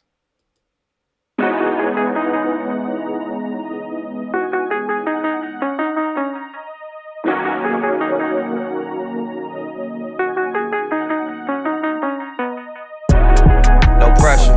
Look, I got them bless you. Come on. Wonder why I'm feeling extra. Say what it do, what the business is. Folk running over what the devil sin. Shoes, pants, chest, shoulders. Get up off me, don't get closer. It ain't over till it's over. Game breaker, big joker. It's a whole lot of flexing going on. Feel like I could walk on water, lemon pepper stepper zone. We was really down bad, told my mama not for long. Held and thought they got another one, we know they got it wrong. And another thing, now we don't wrestle with flesh and blood.